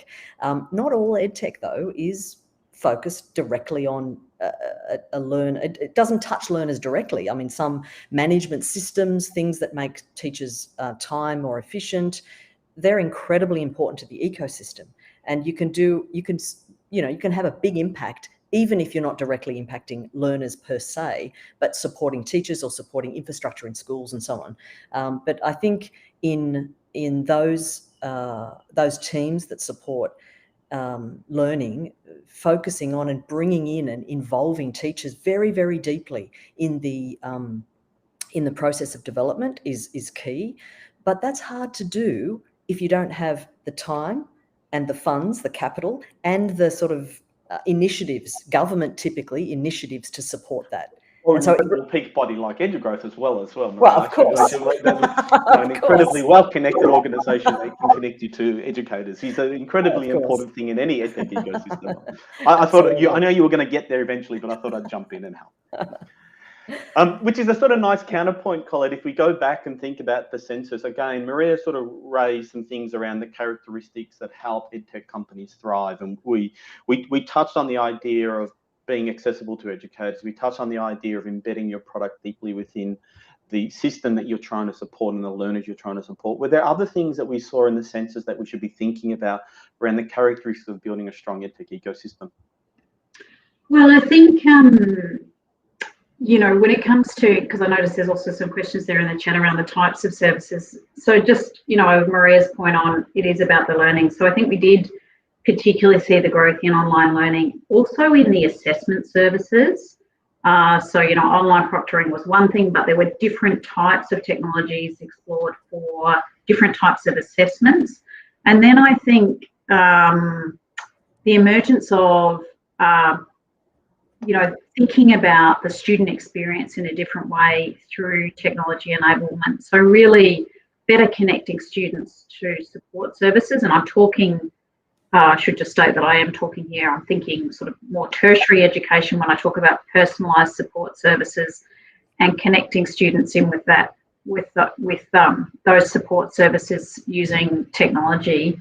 I just, I guess to sort of, you know, beyond the census, I think it's really important to have a look at what is happening in the Australian education sector, and sort of in order to answer that question properly, David. And I think, you know, during 2020, the transition to online, and again, well, actually this applies across K-12 and higher education, but just in this specific example, I'll talk to higher education. You know, I think, as everybody knows, it was rapid, it was done in a matter of weeks, and the focus was really on putting learning content online and that second area around assessments, so finding new ways to do assessments.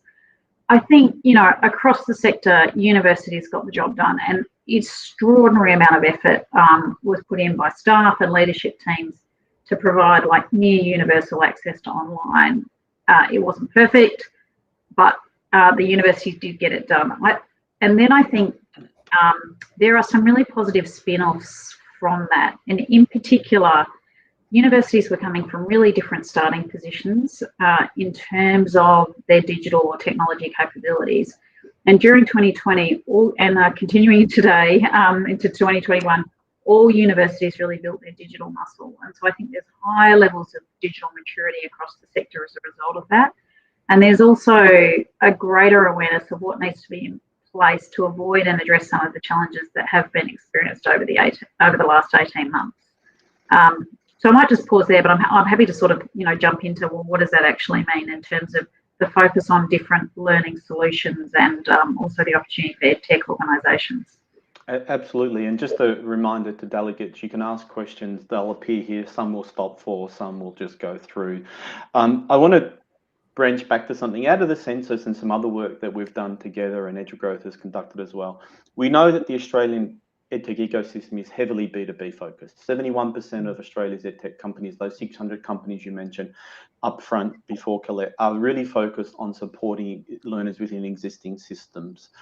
And they're trying to help those educator systems. Maria, can you share what you're seeing around the world that drives the EdTech market in various parts of the world? And if we try and frame it in terms of North America, maybe Asia and maybe Europe? Sure. Yeah, I mean, there's one thing that drives every single one of those markets, and that's government policy. Government policy and government funding, which is the vast, you know, in every single market, doesn't matter where you are, government policy and funding usually follows policy, makes a very, very big impact on the way in which technology is used or online learning is accepted, or the extent to which it's not accepted in any particular market. There's the regulatory piece there too, right? There's the regulatory piece around online as well that we sometimes not ignore, but we sometimes forget that that's a barrier to entry we need to think about. But sorry, go back, you were saying. Absolutely. I mean, there are quite a number of countries in the world where an online program is not accredited. You can't get a degree if it's been conducted online. Still, even now, there's a few countries that are changing that for COVID, but they'll spring back to face-to-face because there's an underlying assumption about quality and all sorts of things there.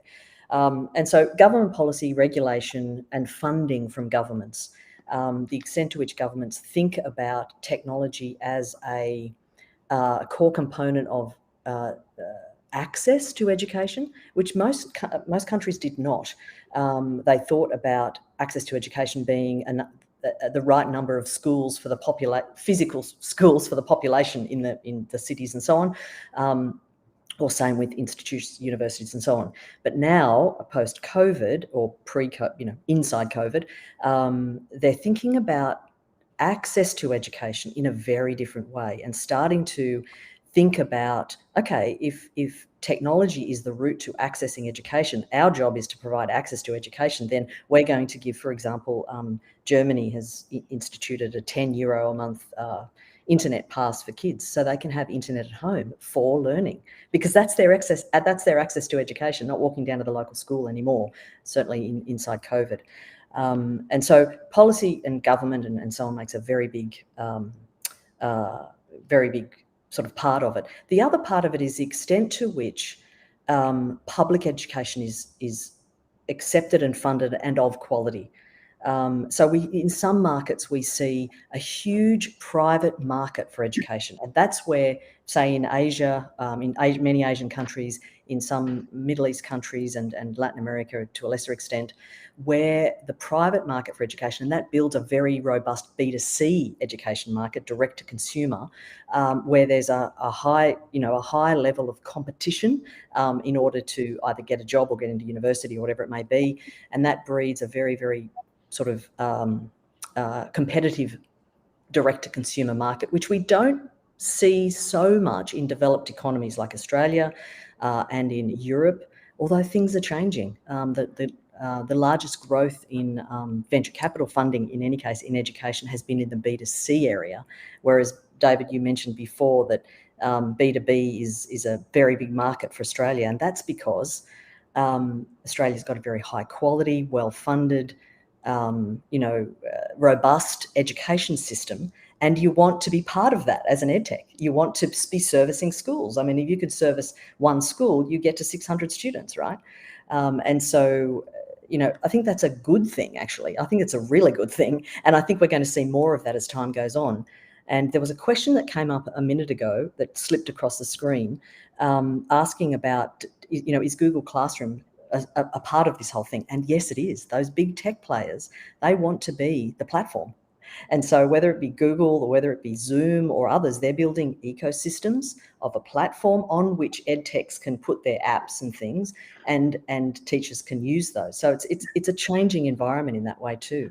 We'll pivot back to big tech in a moment, because I think there's a really interesting narrative and story we can say about that. But if we think about these trends for a moment, Colette, if I come to you and think about B2B, B2C, what are the trends that you're seeing in the market that we need to be thinking about from that system-wide approach, right? You're doing advice to some really big players in the market. What should we be thinking about? So so we'll continue, I think as Maria says, there is a very strong B2B market in Australia, and we will continue to see that. And I think in particular, and I'll try and sort of draw the thread separately around higher ed and K-12, because I think they're very different. But I think, just going back to that sort of higher education experience that I talked about really briefly, I think we'll see the B2B market, there'll be a focus on augmentation of the learning experience. So the focus now will be on quality. Like most, if not all, universities have a pretty established learning management solution system in place. So the focus will be on the quality that these are delivering in terms of the learning experience and the outcomes, and also, on enhancing these and building out the adjacent capabilities or solutions around assessments. I think just on top of that, learning analytics, it's probably not the right technical term, but learning analytics and performance, learning analytics rather, to look at student performance at an individual level, at a unit or course level, by student cohort, by university, even actually if you think about, outcomes-based funding and the directions towards that at a system level will be really important. I think then also the student experience, again, agree with Maria, focuses on the learning, but their student experience, which does also encompass some large technology players, but also a lot of EdTech activity here. And I think, there's a range of really innovative solutions coming into this space, virtual platforms connecting with employers, providing work integrated learning opportunities, better connecting with student support services. So I think that's that's the one to watch. And then I think maybe finally, I think new business models. So, I think I guess anticipate that with current funding as it is, and also government policy directions around industry, we're going to see a greater focus on university and higher education partnerships with Australian businesses to upskill their workforces in and around the workforce. So I think solutions can integrate with that. So from the perspective of EdTechs, increased appetite for innovative solutions. I think the thing to be mindful of, universities will have, I'm generalising, but less discretionary funds to invest. So there's less, you'd expect to see less tolerance for shadow IT or skunk works, if you want to call it that. So it really is important from a B2B perspective to ensure that those innovative solutions are plugging into the core enterprise. And maybe I'll stop in a second, David, just one thing on K-12. I mean, there's a really complex range of considerations there, and a large and diverse array of education technologies. I think, Maria again is right saying that the big tech players, that's going to change as technology enablement becomes more prevalent in schools. And I think we're increasingly, we're likely to see schools increasingly operate as systems. I haven't talked about B2C, but happy to. I think it'll grow, but I think it'll grow really linking it to lifelong learning and the demand for that as consumers are directly connecting with platforms and wanting skills passports and to sort of stack their credentials. But I think the focus will be on B2B. I've got a view around B2C in Australia as well. I think it's going to be a big growing market, and I think that it's driven by a couple of factors. One, I think government policy, but I think parents if we think about K-12 for a moment, parents are acutely now aware of how challenging it is to be a teacher. For the first time ever, they've probably had to put up with their children, lovingly, of course, on a permanent basis, 24/7 for months and months at end. And right now they're in the same place. So they're understanding how difficult it is. But I think it will still be I personally, and maybe it's my socialist slip showing here, but I think it's still going to be to help the teacher in their classroom. It's still going to be help that. And I think in the higher education space, I am of the belief that the postgraduate degree model is completely broken, and it's going to be completely rebuilt in a micro-credential, short form, fast delivery mechanism, which I think is going to be heavily driven by B2C. But that's again probably my own personal wish as opposed to what's going to happen in the market. Well, I'll just comment on your point around K-12, and I'm mindful of the fact that I'm not a teacher, and there are many teachers in the audience here as well as on the chat, so I'm happy to be corrected. But I think that the transition to remote learning has just, it fundamentally changed the relationship between the learner, so the student in the house, the parent, and the teacher. And, there needs to be a lot more thought and consideration gone into, and there's some great examples of it, certainly across Australia in terms of how this was done, but how you actually wrap the right social supports and educational supports around that shift. Definitely. This is a sort of nice way to come back to something that you started with, Maria, a little while back, and I said I'd come back to it, and I think it's really important. And we know that privacy, data security, data sovereignty are large drivers of government policy, and there's certainly behaviours that government and institution want to see embedded across any technology, especially when we start thinking about learners in a sort of safe environment. And then you mentioned, I think, some really big players, and I think Google Classroom was the one that is ringing in my ears as the reminder. So the question I sort of have is, should we be considering this from an Australian EdTech ecosystem perspective as an opportunity, a competitor, a collaboration point? What are you seeing other parts of the world that we should be thinking about when we're thinking about these big tech players in the market?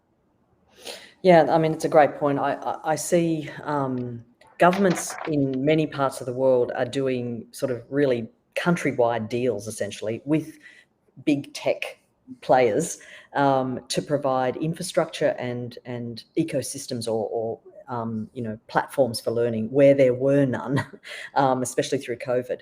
And so we're seeing, the Googles and Microsofts in particular, but other players too, being the providers of essentially learning management systems for hundreds of millions of students, and for free.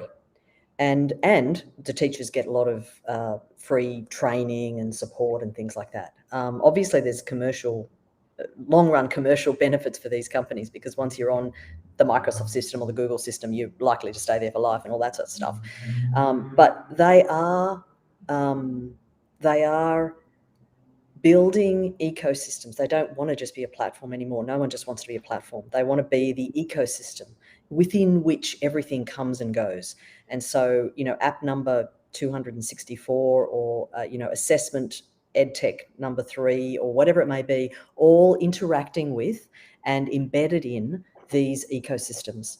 And so that gives actually a real opportunity for collaboration for EdTech, small or large, to be embedded in or work in these. It's like a channel to market, essentially, rather than going school to school to school to school. You'd never get there. It's just impossible. That's one of the big difficulties for EdTech. And when inside those systems, which are completely sort of covering off all that data security element to it. And so that's good for the schools as well, I guess, and the government, who have very strict data privacy and so on. So no school or no education system wants to deal with 500 providers. It just doesn't work. And so what's the alternative? Build your own, or go with, a larger system, a learning management system. And, these sort of the Google Classrooms are essentially learning management systems. And so we are seeing that happen all around the place. I mean, it's still very fragmented, though. You can't say, like, the whole world is going this way. It's not going to be that. It's not going to end up that way. But they're a player that weren't there before. They weren't there 5 years ago, really. It's a really important point that you make as well, which is around what's the opportunity to partner with them. And I think that's a question that is really fundamentally important. And I can share personal experience in markets like Singapore from about 15, 20 years ago, in which the Singapore government of the day, and it's the same government and the policy may have changed, but I think the thinking very much in a jurisdiction like Singapore was to have a multi-vendor approach, so that you're not beholden to a single vendor.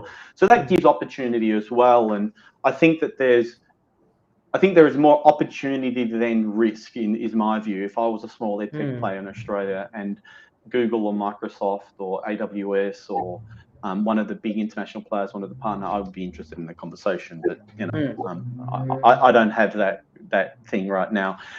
Coming back to that point, Colette, I wanted to think about collaboration, right? If we take that as a driver of development, and I think you mentioned up before around the idea of government systems-wide thinking about things. Do you see the collaboration playing into that, or do you see that as being like a nice add-on at the end, like a government that you work with or that you've heard of or you're seeing? Are they thinking in this way, creating this ecosystem model? Well, I would probably defer to my colleagues from our cybersecurity and privacy practice on this in terms of what's happening at systems level. But I think, as Maria just described, it's an interconnected, it's an ecosystem, and many things are intertwined, and that gets very complex when you are, trying to deal with, very stringent, or not just trying to deal with, actually required to deal with very stringent privacy and data requirements. So, ensuring that you're only using the data provided for intended purposes, or keeping the data in the right place, or maintaining and managing international compliance. So not just, one country's international privacy laws, but internationally. And so I think then really to ensure that an organisation or a set of organisations have the right safeguards in place, there really needs to be a detailed understanding of how compliance wraps around people, that wraps around processes, data and technology, because all of those elements are intertwined. So, that's when it comes to the benefit of, I think you said there's more reward in it for EdTech players than risk. Well, actually establishing a more collaborative approach is a better way of managing risk in terms of like removing uncertainty from both technology providers, and education providers to ensure that they really are able to deliver against regulatory requirements and provide more robust levels of compliance. I'm also of the belief Thomas S. Kuhn in the 1950s proposed these changing paradigms in science, where he basically said incumbents don't come up with new ideas, and I think that's true of many markets. So, you know, young, scrappy, innovative companies can bring real great innovation to the institutions, to the governments, and to those big platform players as well. And we're seeing it. We're seeing it now. People doing interesting things because it's very hard for incumbents thinking about displacing their own business. But that's probably enough for us to think about collaboration. Now let's start thinking a little bit about the EdTech sector has offered great promise for the next phase of education, right? Whatever that might be, we keep using this term, and especially in hybrid learning. And I've seen 4 or 5 questions about hybrid learning. So if we actually, so I guess the question for you, Maria, to think about, is this actually true when we take a 50,000-foot high view of the EdTech sector globally? Are we actually seeing this promised land emerging? Yeah, I mean, it's great. I noticed all those the questions and comments coming through as well. There's a couple of different things. Innovation can be at multiple levels, and EdTech, everyone lumps it all into one bundle, right? And so you can innovate in pre-K or higher ed or workforce or K-12, completely different. Or you can innovate right at the learning level, how people are learning, or you can innovate in terms of the model, and that's the hybrid, blended, you know, or you can innovate in a whole industry and come up with a whole new model. And Colette, you were talking about new models, especially in the post-secondary. We're going to see change at all of these levels across all of these sort of parts of the different sectors. I do see that the innovation to a model is not necessarily coming from a technology. It is coming from partly the things that technology can help with that it couldn't help with before because it wasn't there, but it really has to come from the industry. And so designing a blended or a hybrid learning model is not, you don't have an EdTech that's blended learning. The blended learning is the model, and technology and different types of EdTech can support a blended model, but the blended model is a pedagogy, it's a design really. And I think we absolutely are seeing education technology providers being able to support much better support blended models. The blended model should be designed by the educators or by the industry. And recently, over the last sort of, you know, this year anyway, 2021, we've seen massive spikes in, say, for example, digital content for learning. You know, Newsella, Edmentum, Quizzes, Age of Learning, even at the sort of workforce level, Go1, Bowclips, all these players are just going crazy with demand because people immediately in education systems at pre-K, K-12, higher ed or workforce learning need good digital content to support their blended models. And that's the sort of thing we're seeing. And I don't see that stopping at all. I agree. And in fact, in Australia, we know 58% of the Australian EdTech ecosystem is made up of companies doing exactly that, building content, building new learning objects. Yep. And there's a fantastic comment, which I can't go back to, but it's somewhere here where someone basically says, there are more job advertisements for learning designers than there are people graduating from any course. And I can't remember who it was. Somebody made some great comment in one of the other sessions we've done earlier in the year, talking about the fact that there's no necessarily qualification to be a teacher in a university or a TAFE in some jurisdiction. So there's an interesting thing there.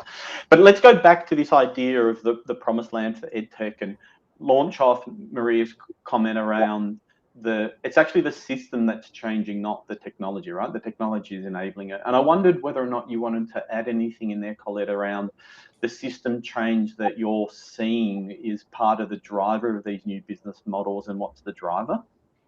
Yeah, I mean, I think one of the main drivers actually is students. But I'll come to that. But you know, universities, if I go back to higher ed, they've invested a lot in particularly pre-pandemic. They invested a lot in technology, and they invested a lot in the physical campus. And I think now there's an opportunity to determine how do you take advantage of those investments to create, you know, new models of learning and also a better experience. And And, that does need to be driven by what students want. And, students have very different needs and preferences. So there's some nuance to that. I'm not suggesting that all students want the same thing. But I think the opportunity that we have now is to be much more deliberate in assessing and determining what works best online and what works best in a face-to-face environment. And how do those two things come together in a complementary way? And, just briefly on the students, we did some work actually again in 2020. We did a research piece, and this is specifically looking at postgraduate students. And so, these are students that've been, I'll just say in the system, they've been at university for a long time. They've got a undergraduate degree, and they know what formal learning means. So there's a baseline there. But we found almost 80% of postgraduate coursework students thought that digital learning tools provide an equal or better experience when compared to face-to-face learning. But also 2/3 of them who were studying, face-to-face or blended said they'd be willing for a greater proportion to be delivered online. That's not purely online, that is going to hybrid. And then I think just last data point on that is we also found that same group of students had less satisfaction with the employability, or what I would call the employability aspects of the course. So they were less satisfied with group-based project, soft skills development, work integrated learning. So there's I guess a few things to take from that. One is, we need to think about what role the technology can play in supporting those types of activities, but also, what is actually best done in a face-to-face environment. But yeah, I think there's the appetite from universities, speaking broadly and generally, obviously, to actually sort of really think about how do we optimise the investments we've got. But there is that pull from students, and there'll be a big bump of domestic students, demographics-wise, coming through the system in mid-2020s. They are students that will have been exposed to remote learning at school, the majority of them, as well as the fact that, they've been learning on digital for a long time now in all sorts of facets of life. So I think really it is that student demand that's going to force the change.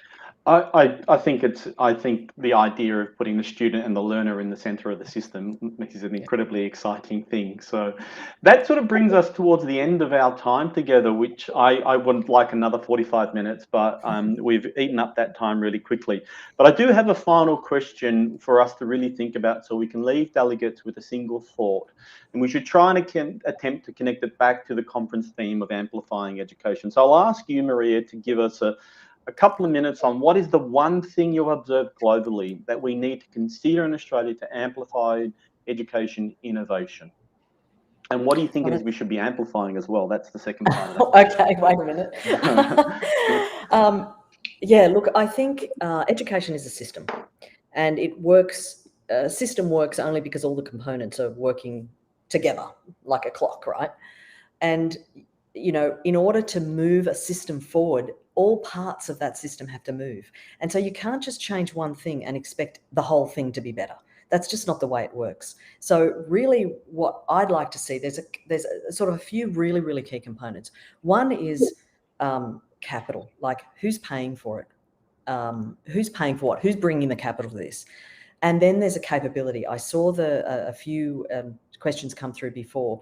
We need to increase capability in education and education technology and using technology and thinking about technology and working with technology. That's teachers, that's students, that's parents, that's everybody. And so capability is core. Otherwise, we're really going to move forward. Capital and capability. Infrastructure, obviously. I think Australia is pretty good with infrastructure, but again, devices and so on like that.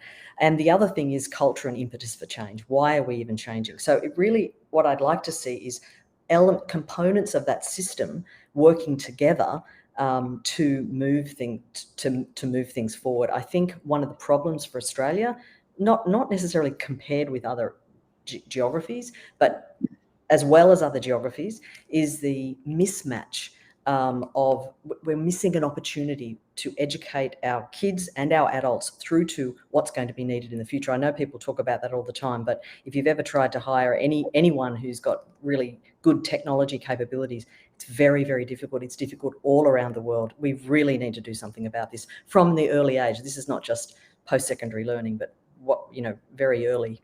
That's what I would say. We almost got to management consultant Nirvana there. We got the CCC model there. We got really close. Then you added another one. We'll stop with capital, capability, and culture. Like there's a framework. We can package that up. There you go. Thanks very much, Maria. Colette, a slightly different question to you, but along the same lines. And as you sit in a unique vantage point, you get to play with government, you get to play with private providers, you get to play with public providers as well. What do you think we need to be amplifying in the same vein to accelerate and propel this education innovation that we're wanting to see? We've actually talked about it a bit during this conversation, David, so it's not a new idea, but I think it is a much greater focus on collaboration to jointly solve problems. And it's easily said, very hard to do, but I think if we can get it right, it will play off. And I also think there's some forces at play that are converging that will be like to the benefit of education providers, EdTech organisations, and most importantly the students. And that's just, firstly, EdTech, as we've discussed during this conversation, EdTech organisations need access. Like they can't develop and innovate in isolation. And so, that's critical, making them an integral part of the education system so that they are able to apply innovation to resolve specific problems, I think is, that's the thing that's going to benefit them the most. Schools, vocational education training providers and higher education providers are a very big system, and it's sort of a generalisation, but they have developed their digital muscle, and they will be, coming through the experience of the last 18 months and potentially, with a longer tail to go, really focused on quality. So how do they improve the quality of the learning experience to the extent that it is or does need to be online? How do they actually provide support services for students? And then I think lastly, that pool I've talked about a bit, that pool that we're going to see from students. So sort of the convergence of education providers, EdTech organisations, and the student at the centre. I think collaboration, easy to say, hard to do, but that's the key thing that we need to get right. Now I'm very impressed because we continued the C model. We moved to 5 C's. So we went with capital, capability, culture, collaboration, convergence, and connection. This is a white paper we can put out from this session alone. Colette, Maria, thank you so very much for your insight into Australia's place in this global EdTech ecosystem. It's been an incredibly exciting conversation for me. Oh, we've got another C. How good is that? All right. Thanks very much, guys. I'm having too much fun with the C. Thanks, David. Thank you very much. Thank you, David. You. Thanks for all the questions. Thanks, everyone. Thanks. We had a great conversation there thinking about what the future of education looks like. And now we're going to move into a really interesting session where we're starting to think about education in a slightly different way. And I'd like to welcome Liv Penny, who's an amazing EdTech entrepreneur. So Liv holds an MA in psychology, postgraduate in career development, and 15 years in advertising, digital product and experience design. She brings together these worlds of academia and innovation to close the gap between evidence and practice in contemporary careers education, recognising the Educator Hot List for her work helping transform K-12 careers education. Welcome, Liv. Hi, Liv. How are you? Hi, David. Thank you very much. I'm loving this platform. What a great day so far. I'm going to hand over to you and I'll let you introduce your guest speakers. Thanks, David. Welcome, everybody. I'm going to introduce 2 panelists for today's discussion as we're talking about preparing for a world yet to be imagined, inspiring careers of the future. So first up, let me welcome Pauline Farrell. Does she just appear magically? Yeah, I do. Hi, how are you? I'm going to introduce you properly. Pauline's a learning transformation and innovation specialist with more than 20 years experience. Her skills are extensive as a leader in online and blended learning. She's led opportunities that transform the student and teacher experience. and her current major research interests focus on the future of work and how education can evolve to meet the emerging needs of the workforce. She works globally across the EdTech and disruptive technologies sector. Welcome, Pauline. Thank you for the introduction. Also joining us is Dr. Jim Bright, who is the Professor of Careers Education and Development at Australian at ACU. He's based in Sydney, Australia, practicing psychologist, works with clients in medico-legal matters such as motor vehicle accidents and workplace injuries, as well as coaching elite sports people and execs. He's also Director of Research and Impact for Become Education. Welcome, both of you. Thank you. Before we jump in, I'm just going to remind us what we're supposed to be talking about and what we've promised everyone we'll talk about. It's around this challenge that the world is full of possibilities, but too often students are only exposed to this narrow path. We're going to explore how to connect learning with the breadth of experiences and employment challenges that students will encounter in a future that's yet to be determined. And look at some of the changes in curriculum, focus on new skills with technology and critical thinking, and how we do use all of this to expand students' opportunities and ultimately success in life. So both of you, a quick bio obviously only tells part of the stories. Can you give us a bit more context to the work you're doing in the education space and what you're working on right now? We'll go to Pauline first. Yeah, hi, look, thank you. First of all, I've just got to say I'm really liking that microphone there, Jim. It's pretty impressive.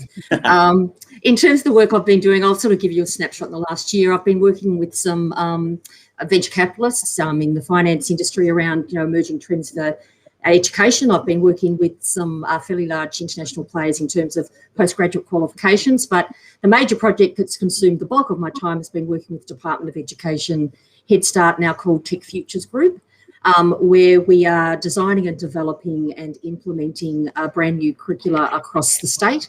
Really exciting opportunities looking at transferable skills, but more importantly, looking at how we can explore ways for students to actually explore careers as opposed to specialise really early on. So, fantastic. We're going to dive into that in a bit more detail in just a second. Jim, give us a bit of background and your relevance in the education space for this discussion. Well, I have a portfolio career and have had for a long time now. The most direct interaction with education, I guess, is being employed in universities over many years, and have been the Professor of Career Education and Development at ACU now for 15 years or so, training people, mainly teachers, who are aspiring to become careers advisors, career counsellors, coaches, and so forth, through a graduate certificate program through the university, and also supervising PhD research in the area of career development, and most specifically developing a theory that I've been working on for 20 years with my colleague, Professor Robert Cryer, called the chaos theory of careers, which, as the title might suggest, is drawing on ideas of chaos and complexity theory and applying them in career development, talking about the world being an uncertain place and continually and discontinually changing, the role of uncertainty and the importance for keeping an open mind and the potential to, and the skills to reinvent themselves continually as the various slings and arrows of fortune, outrageous or otherwise, on our lives. So that's mainly what I do there. My background, as you mentioned, is as a psychologist. I'm an organizational psychologist. So I've spent all of my life working on studying problems of human behavior in the work situation. And on top of that, as you may know, I write a column in The Age and The Herald, and have done for a long time, 15, 16 years. And finally, I'm the Director of Research and Impact with Become, an innovative organisation who shared my view that what we're doing in the career education space is not sufficient and is dated, probably dated to the 1950s, and we can and should do better. And it's not just talking about it. What really affects me is actually coming up with practical, evidence-based solutions which are really going to prepare kids for the 21st century. Fantastic. Your sound, I think, let me know if you could just speak up a little bit. I think it was just breaking up a little bit. So from that research perspective, obviously in times of COVID, I'm sure you're just saying, I told you so. I've been saying it's uncertain and full of change for years. And I think I've heard you and read your articles in the SMH saying, I've been saying this for a long time. From a research perspective, when we're looking at how do we best support students to navigate like an uncertain future, what do we know from the research? Well, the first thing we've known, and we've known this for a long time from my own research with various colleagues and also esteemed colleagues such as John Krumboltz, late of Stanford University, is that unplanned and chance events are ubiquitous in people's careers. Most people, 2/3 at least, John would have said 100%, experience unplanned events which significantly change their career paths. We've known this 20 years, we've known this for 40, 50 years. But we continually dismiss it and ignore it and say, oh, well, you know, it's chance, what can we do about that? Well, there's a lot we can do about understanding how those events arise. And it's not a case of trying to eliminate them or to manage a career to a level that everything is perfectly predictable, because that simply isn't the case. We've got to start to grow up and get real about this. And what flows from that is a whole bunch of things such as developing people's opportunity awareness. Some people might see there immediately echoes of entrepreneurial skill sets. Well, in fact, all of us at some level need to be kind of entrepreneurial in the sense of having luck readiness, spotting opportunities, and having the resilience to bounce back from setbacks, for instance. And we think that these are the critical skills that we have. And we've spent far too long being obsessed with helping a student develop a singular career plan or goal, and to narrow down prematurely what their aspirations may be, because that seems to be somehow neat and tidy. Everyone has got a simple, narrow plan. What we don't do is teach them how to abandon the plan, or finesse the plan, or vary the plan, or the timing of the plan. We don't teach what I sometimes call planmanship skills as part of a career education process, and I think that's a real problem. So we're seeing people change careers. We see unexpected events have an impact. What we're seeing is continual change in all aspects of careers and all aspects of the labour market. And we're seeing that change being, to some degree, predictable, but in other areas, disruptive in terms of technology. And of course, then we have left field events such as, you know, pandemics. So yeah, you're absolutely right that in a sense, I've had a good pandemic. It's been good for business in terms of people understanding and appreciating some of the ideas behind chaos. I wish it wasn't the case.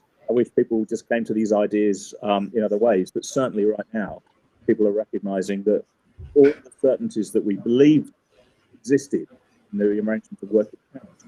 Just to sort of sound a bit ancient, my very first consulting project when I left university in the 1980s was on this really wacky, futuristic, wild idea called telecommuting. It was all about working from home. And we did that with graphics on a program called Harvard Graphics prior to PowerPoint being invented. A young bloke having to design these box diagrams saying that in the future, this wild future, people might possibly work from home. And that was to solve the problem of traffic congestion. I was working for civil engineers, and they were obsessed with trying to reduce traffic congestion. What's happened? Well, fast forward, people said, nah, you know, no one's going to be trusted from working from home. We've got to have bums on seats in the office, etc., etc. It can't happen. Distance education's a poor second to having people on campus or in schools. And guess what? We can get by. We can make do. And in some cases, we can do better than traditional approaches. In other cases, not quite so well. And very often, we can find a good compromise. And we've been forced into that change by circumstances. It's a really good example of how things can change fundamentally, and how probably things will never be the same again. Yeah, and I think it's so true. It's almost everybody's been through it at once. It's taken that to shock people into change, and I think that's often the catalyst. In terms of how we prepare students for that from a research perspective, then obviously we know in Victoria, a couple of years ago moved to actually looking at this earlier implications for career development. And there was a bit of a backlash when there was a thing about we should start from year 7. And there was a lot of backlash about should we let kids be kids? Are we forcing it too early?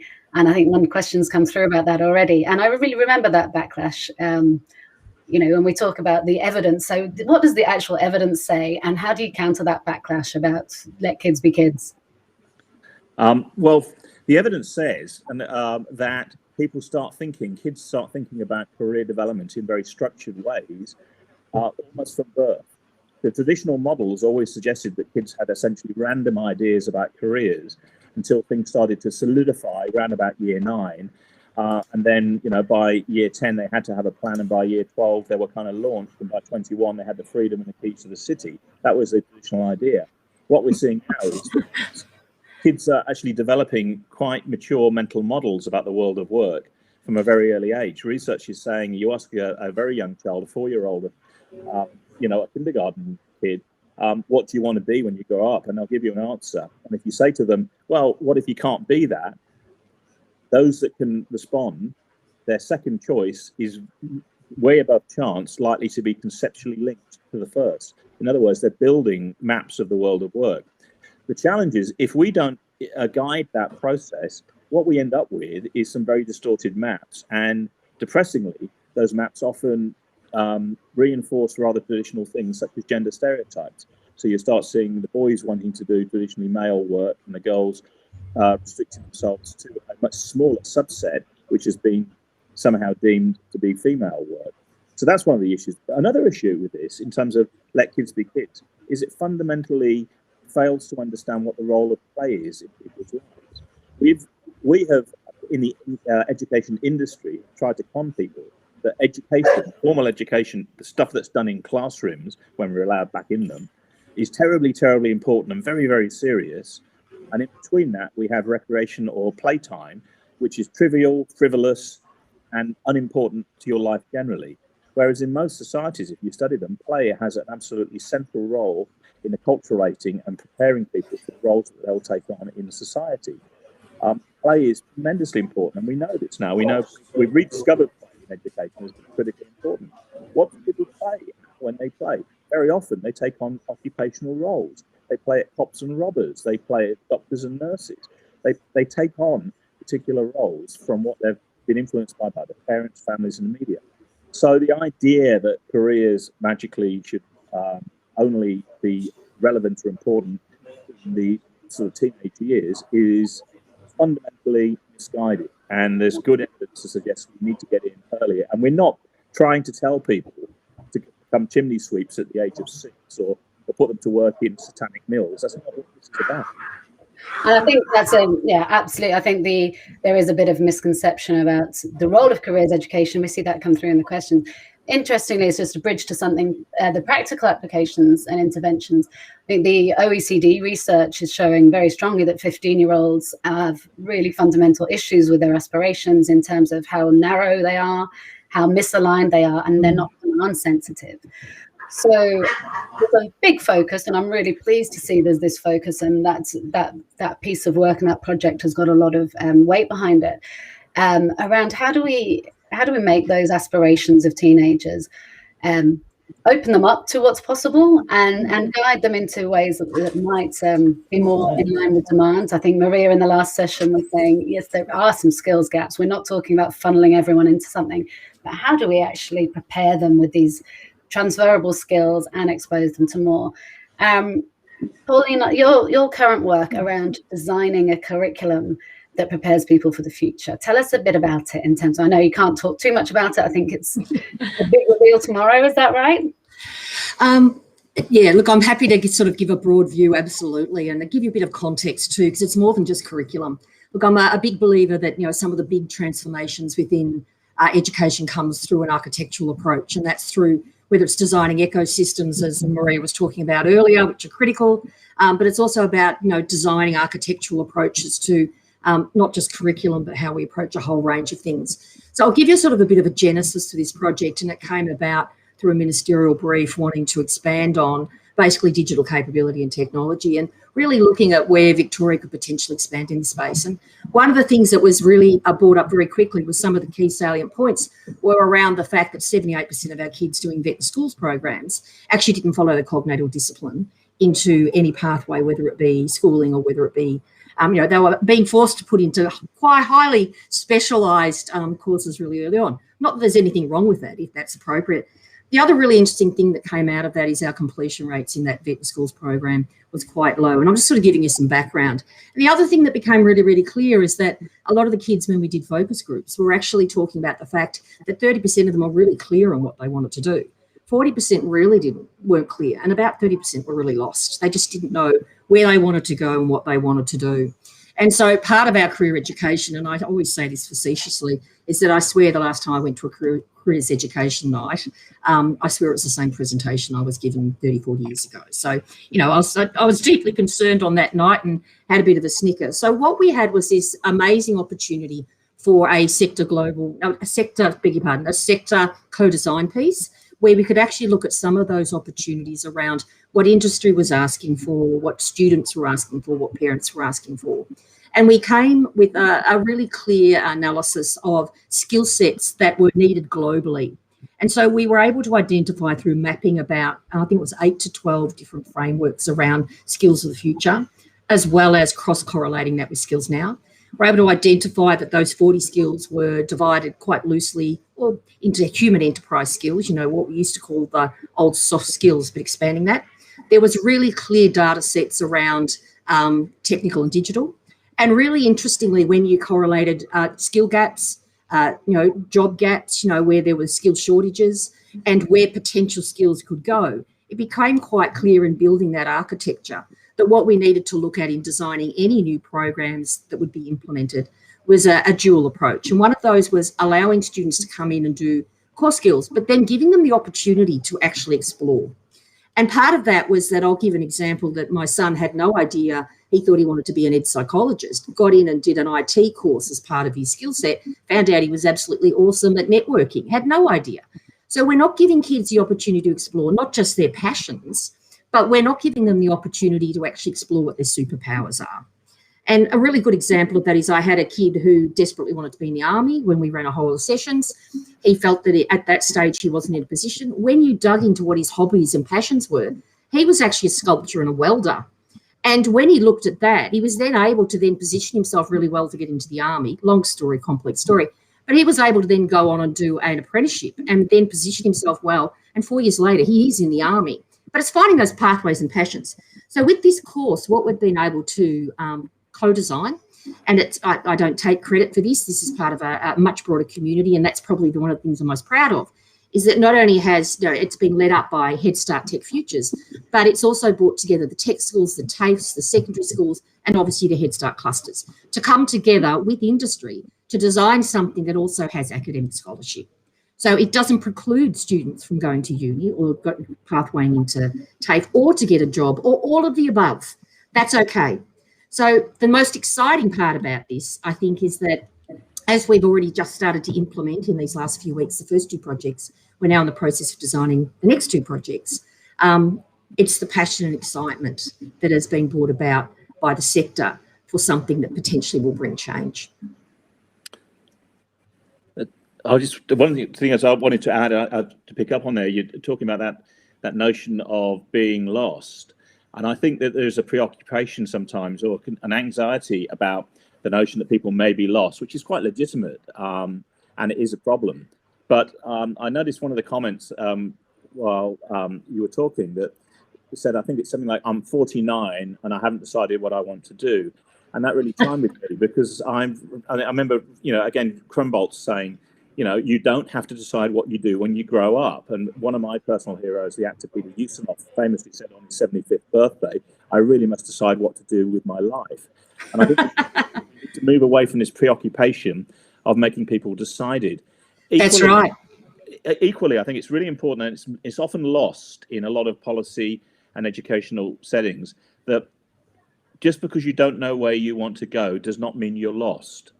If you wandered into a shopping mall on a Saturday afternoon, if you're ever allowed to ever again in Australia, you would find an awful lot of people who don't know where they want to go, but they're certainly not lost. They're browsing. I think the nice thing about this, Jim, is that what we've been able to design is a set of transferable skills that will be able to be unpacked into micro-credentials. And the baseline for these qualifications are transferable skills that set students up to be able to pivot through multiple careers, through multiple opportunities. It doesn't preclude the fact that if they build a couple of skill sets or a couple of capability sets, and it might be someone ends up going to nursing, but they've chosen social media and entrepreneurism, or they've chosen data insights, what it allows these students to be able to do is to make changes, exactly what you're saying, and pivot and transfer throughout their career to multiple jobs, but also multiple careers, but also multiple industries, because we're setting a baseline of core skills that are globally recognised. And that's the exciting part about it,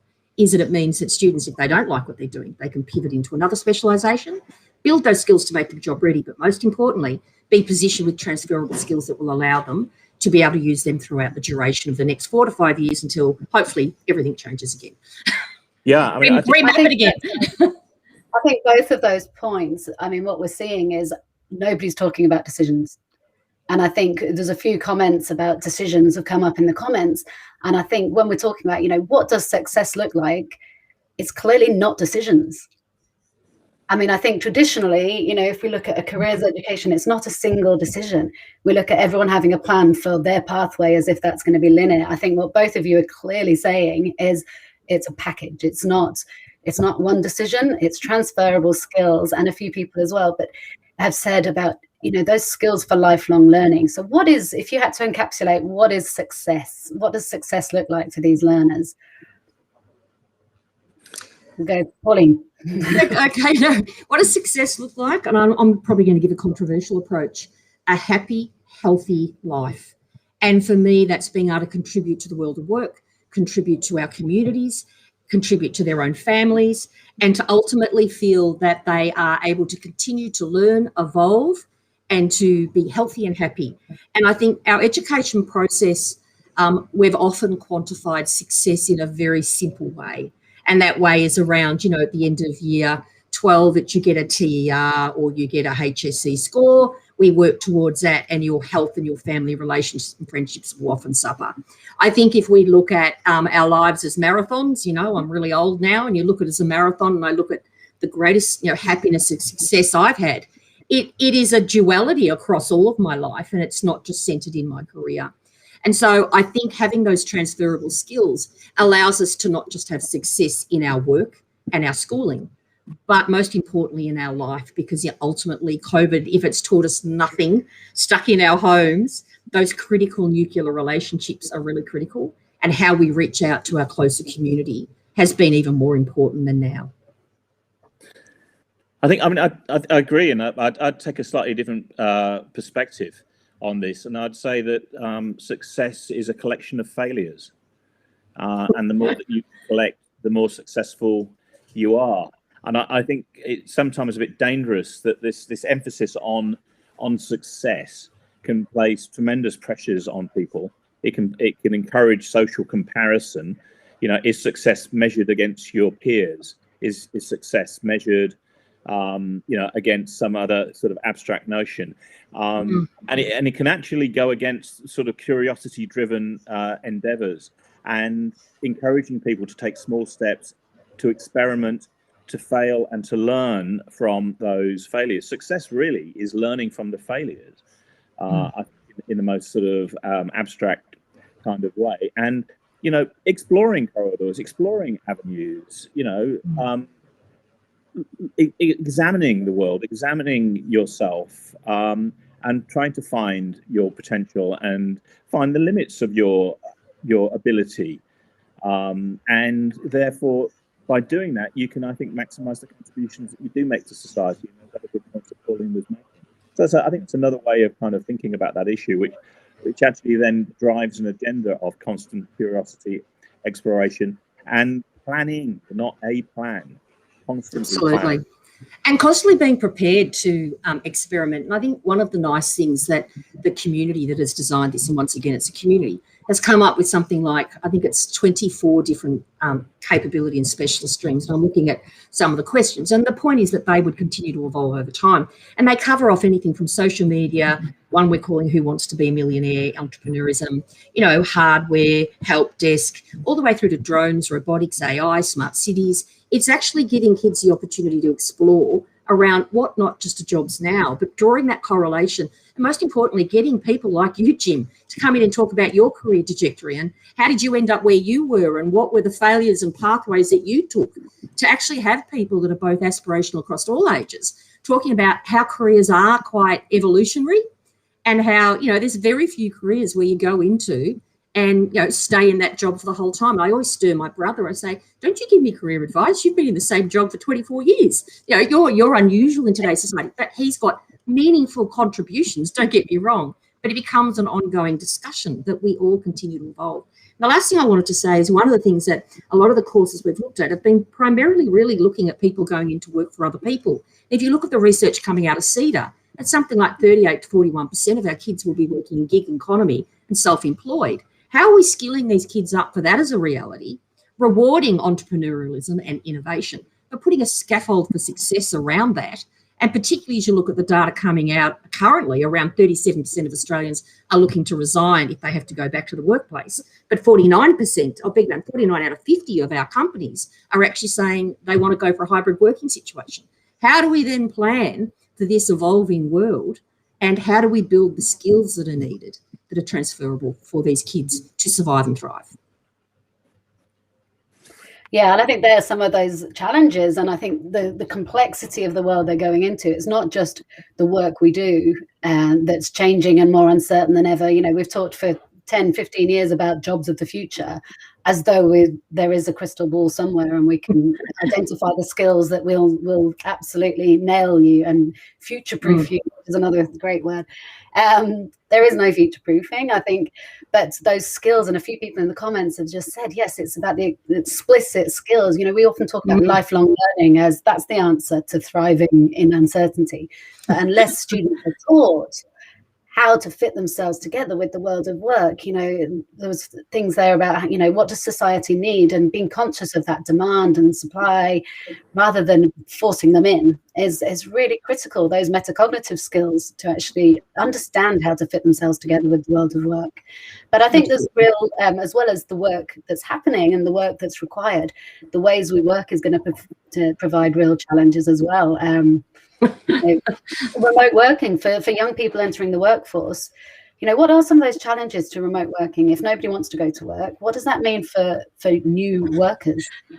Jim, I've got to say something about this, that one of the big challenges that we've experienced, and I think this is not just for the school sector, but for TAFEs and unis, is that whole placement internship program. And anybody that's been working in this place will know that, bringing a new student into a working environment for a placement or internship or whatever, that there's a whole lot of junctures that they learn. They learn how to experience the world of work, and they leverage off the skills they've learned in social online, and they leverage off those skills for being able to learn online in theory. Some of us would question that, but what's the challenge has been that most of our IT and business organisations are all working from home. And how do you induct a student into how they work in your business, how they use your systems, and most importantly, how do they work remotely? And it's a new skill set that these students are going to have to learn, and businesses were going to have to work at building frameworks by which this is a critical skill to the future. And I don't think, out of COVID, and Jim's alluded to this, there are so many challenges that we haven't addressed yet around this changing world of work and how we skill these kids up to actually be able to not just be productive, but to be feel collaborative and part of a community, which is really critical. Because I think someone put up something around a bit of a Taylorist approach to, being in classrooms. I think as we start to change and evolve the curriculum for our senior secondary, even from year 9 and year 10 up, embedding this sort of opportunity to explore careers and build skills and transferable skills and skill sets is really, really critical. Yeah, I wanted to sort of reflect a bit more about the skill thing, but I also wanted to make a statement about an observation about this notion of frameworks, this preoccupation that we have in education about frameworks. My research inspiration for this, of course, is that rigorous peer-reviewed research, a movie called Mona Lisa, and a character played by Michael Caine in that film from the 1980s. And he at one point says, life is a river, we have to learn how to swim in it. And what I liked about that metaphor is the dynamic nature of it, the constantly moving nature of it. And I think in a sense we need to have framework. I mean, frameworks are static things. It's like scaffolding is static. And what are we doing here? Are we trying to build a temple that is going to fall down? You know, I mean that's not what we're doing. The persons aren't static. The world isn't static. And I sometimes worry, and that links into the skill thing. And I had a discussion with you, Liv, about this previously. You know, we sometimes make up these lists of desirable skills, and I actually wonder whether sometimes we're actually inadvertently alienating a lot of students when we come up with these laundry lists. And I'll give you an example, one which most people would find not contentious, that students need to have communication skills. Well, for a start, what does that really mean when you start breaking it down? I mean, we're all having to learn how to communicate via big bulbous microphones in front of Zoom cameras. That's a new skill set. Or we're learning. But what does it actually mean to have communication skills? Because surely this is highly contextual. And then you've got issues, for instance, if you look at particular populations, those people with spectrum disorder issues, telling them that they're going to have great communication skills could be quite alienating and off-putting in terms of the world of work. The world of work's not for me, but by dint of what people have said about my communication skills, for instance. And I think that it's easy for us to sort of make these lists and have these sort of desirable lists. And sometimes employers do the same thing about desirable qualities. But I think there's huge variation. So I guess I'm not trying to say we abandon this, but I think we need to be very flexible and we need to be reflexive in the way that we think about these things. So our frameworks are highly flexible and we don't sort of take dogmatic positions in terms of how we're educating people. I mean, going back to taking that, if we take that back up to to Jeff Masters' presentation earlier this morning about really trying to keep shifting and nudging away from the industrial approach of everyone does this at one point, and we apply that to how we prepare people for their careers, which will all be very different. We have to be really careful that we don't apply an industrial approach to careers education just because it's failed to evolve for 50 years, that we can actually leapfrog that and go, actually, it doesn't, where you start where you are and you develop the skills to design a life and future and continually navigate that ongoing. There's lots of questions in here about how do we do that? How do we integrate it into schools? And I think, early, often, and integrated, and there are tools out there, and that iterative approach and design thinking, all of those have come through in the comments. And I think that is the way absolutely to go. So it's the explicit skills combined with the updated curriculum that gives them those transferable skills. Yep. There's so many questions coming in. That's great. I'm laughing at some of them. Some of them I'm like, absolutely. Yes, absolutely. I mean, and while you're looking at those questions, one of the things I would say is it's easy, I think, for us to say what you shouldn't do, and what you shouldn't do is leave everything until year 9 or 10 and then try to get students to prematurely narrow down their options to some sort of very small competing set of possibilities to have one singular goal as this is what they're going to do with the rest of their life. Well, life might have other plans for them. Was often attributed to John Lennon, but in fact he stole it from the Reader's Digest. So I really am using high quality. I like the John Lennon example. Yeah, he stole that quote.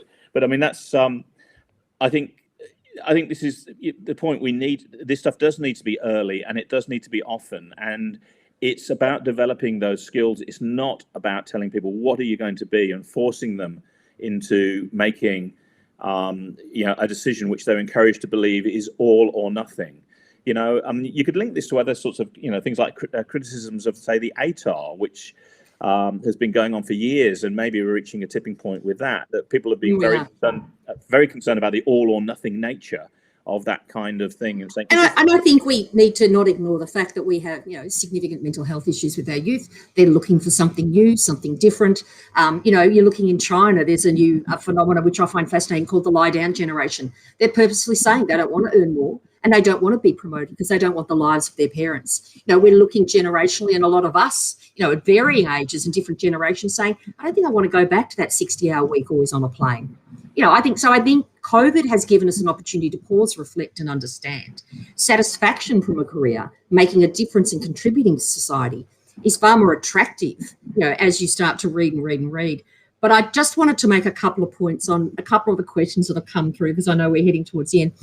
Yes, we have mapped in design thinking. Yes, we have mapped in a whole range of the skills that Jim talked about in terms of a list, but you've got to start somewhere. And with chaos theory, you need a context by which you can evolve and grow. That would be mine. And I take your point that there are different levels and capability sets within different demographics, but part of that is that rich, opportunity that education provides for us to learn and grow from each other and learn what communication means to each demographics.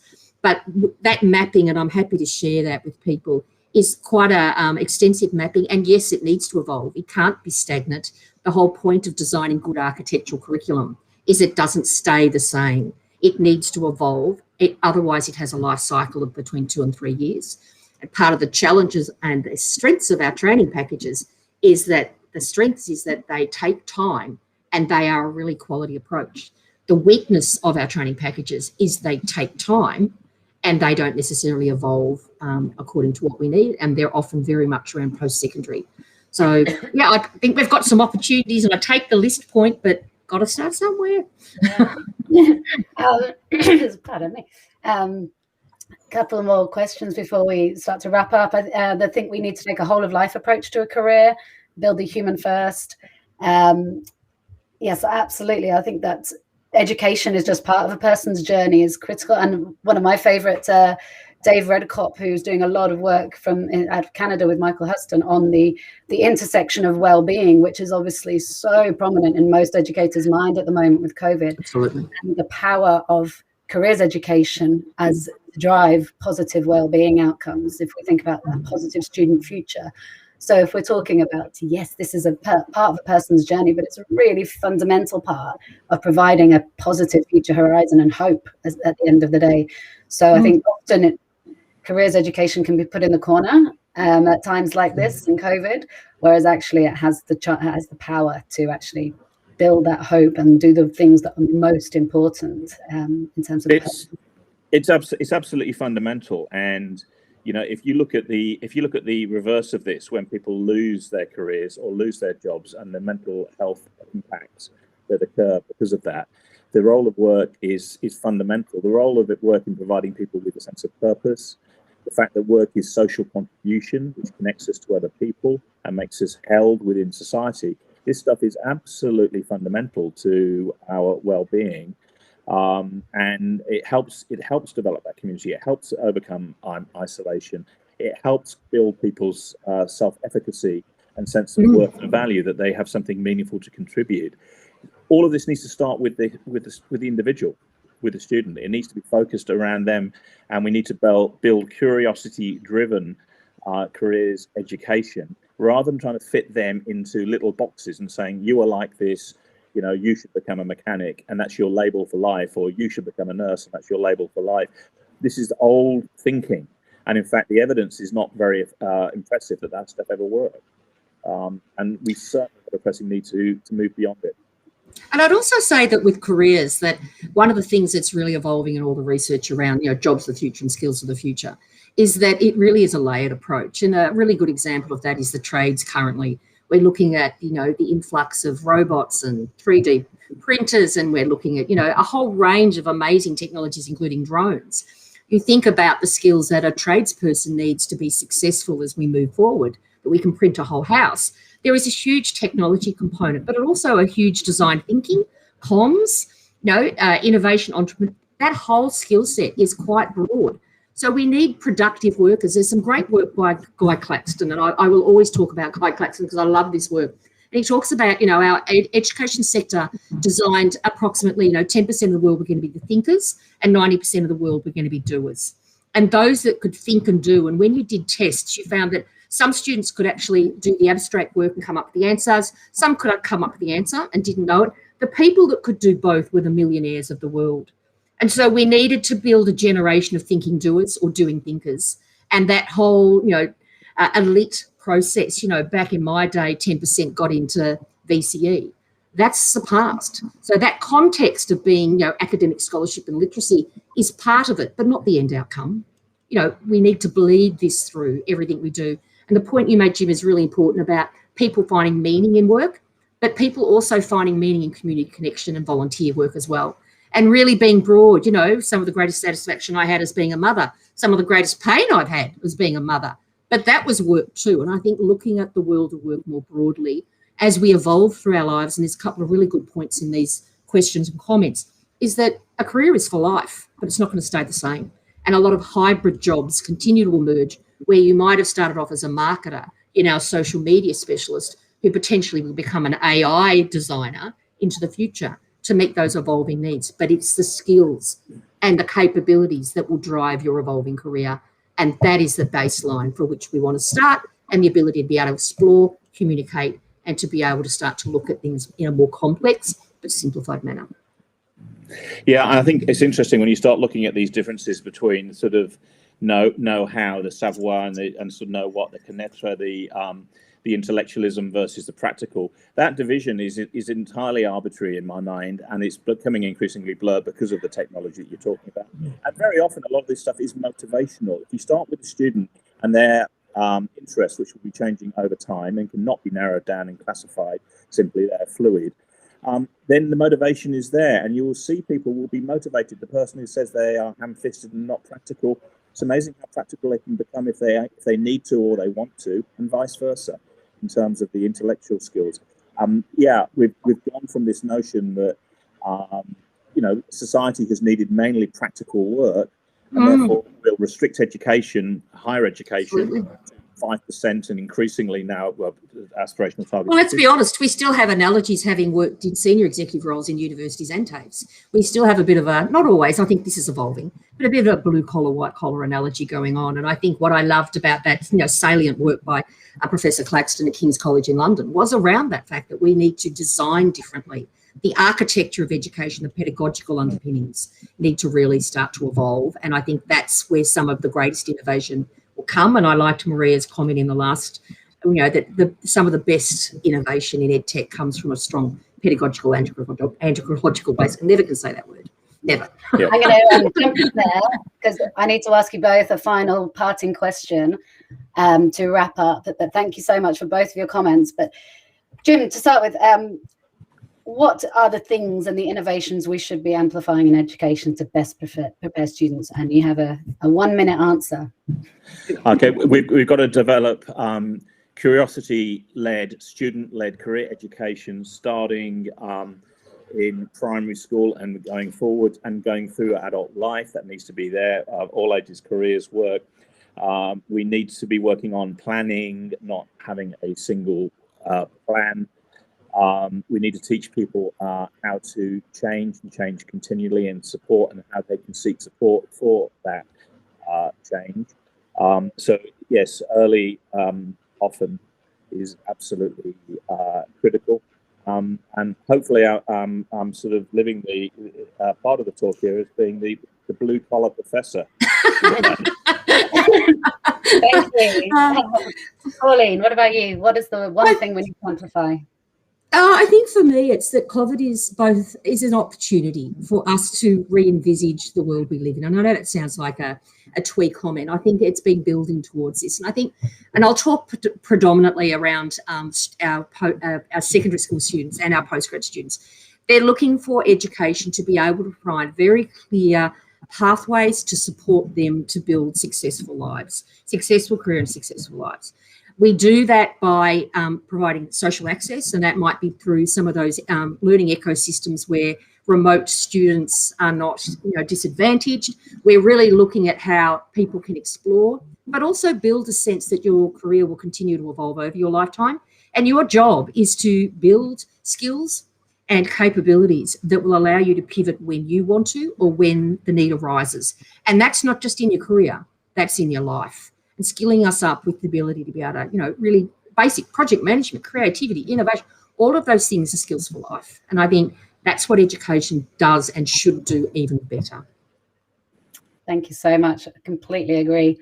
I think we are out of time, but it was a fantastic discussion. I'd love to come back to some of the comments if that's possible offline and share some of the research that's been requested. So I will see if we can do that.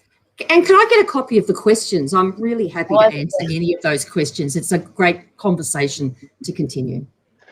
Pauline, Liv, Jim, thank you so very much for an insightful conversation about how we can start preparing young people for a career that is not necessarily well mapped yet, and it'll evolve as we go, and we'll get to have 10 or 20 of them, and we'll respond to them as we go. So thank you so very much for your insight. It's been a great pleasure having you.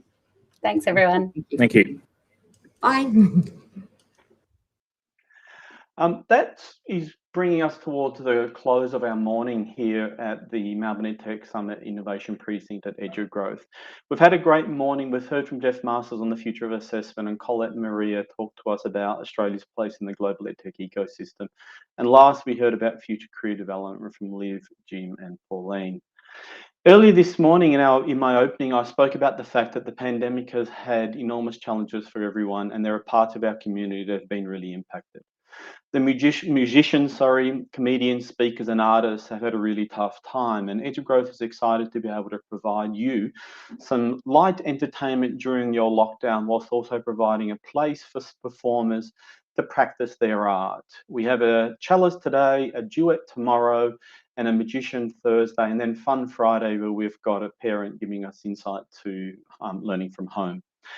EduGrowth has paid each of these performers to perform, and it's a very small contribution we can make. And we ask our audience if you can too to also make a payment.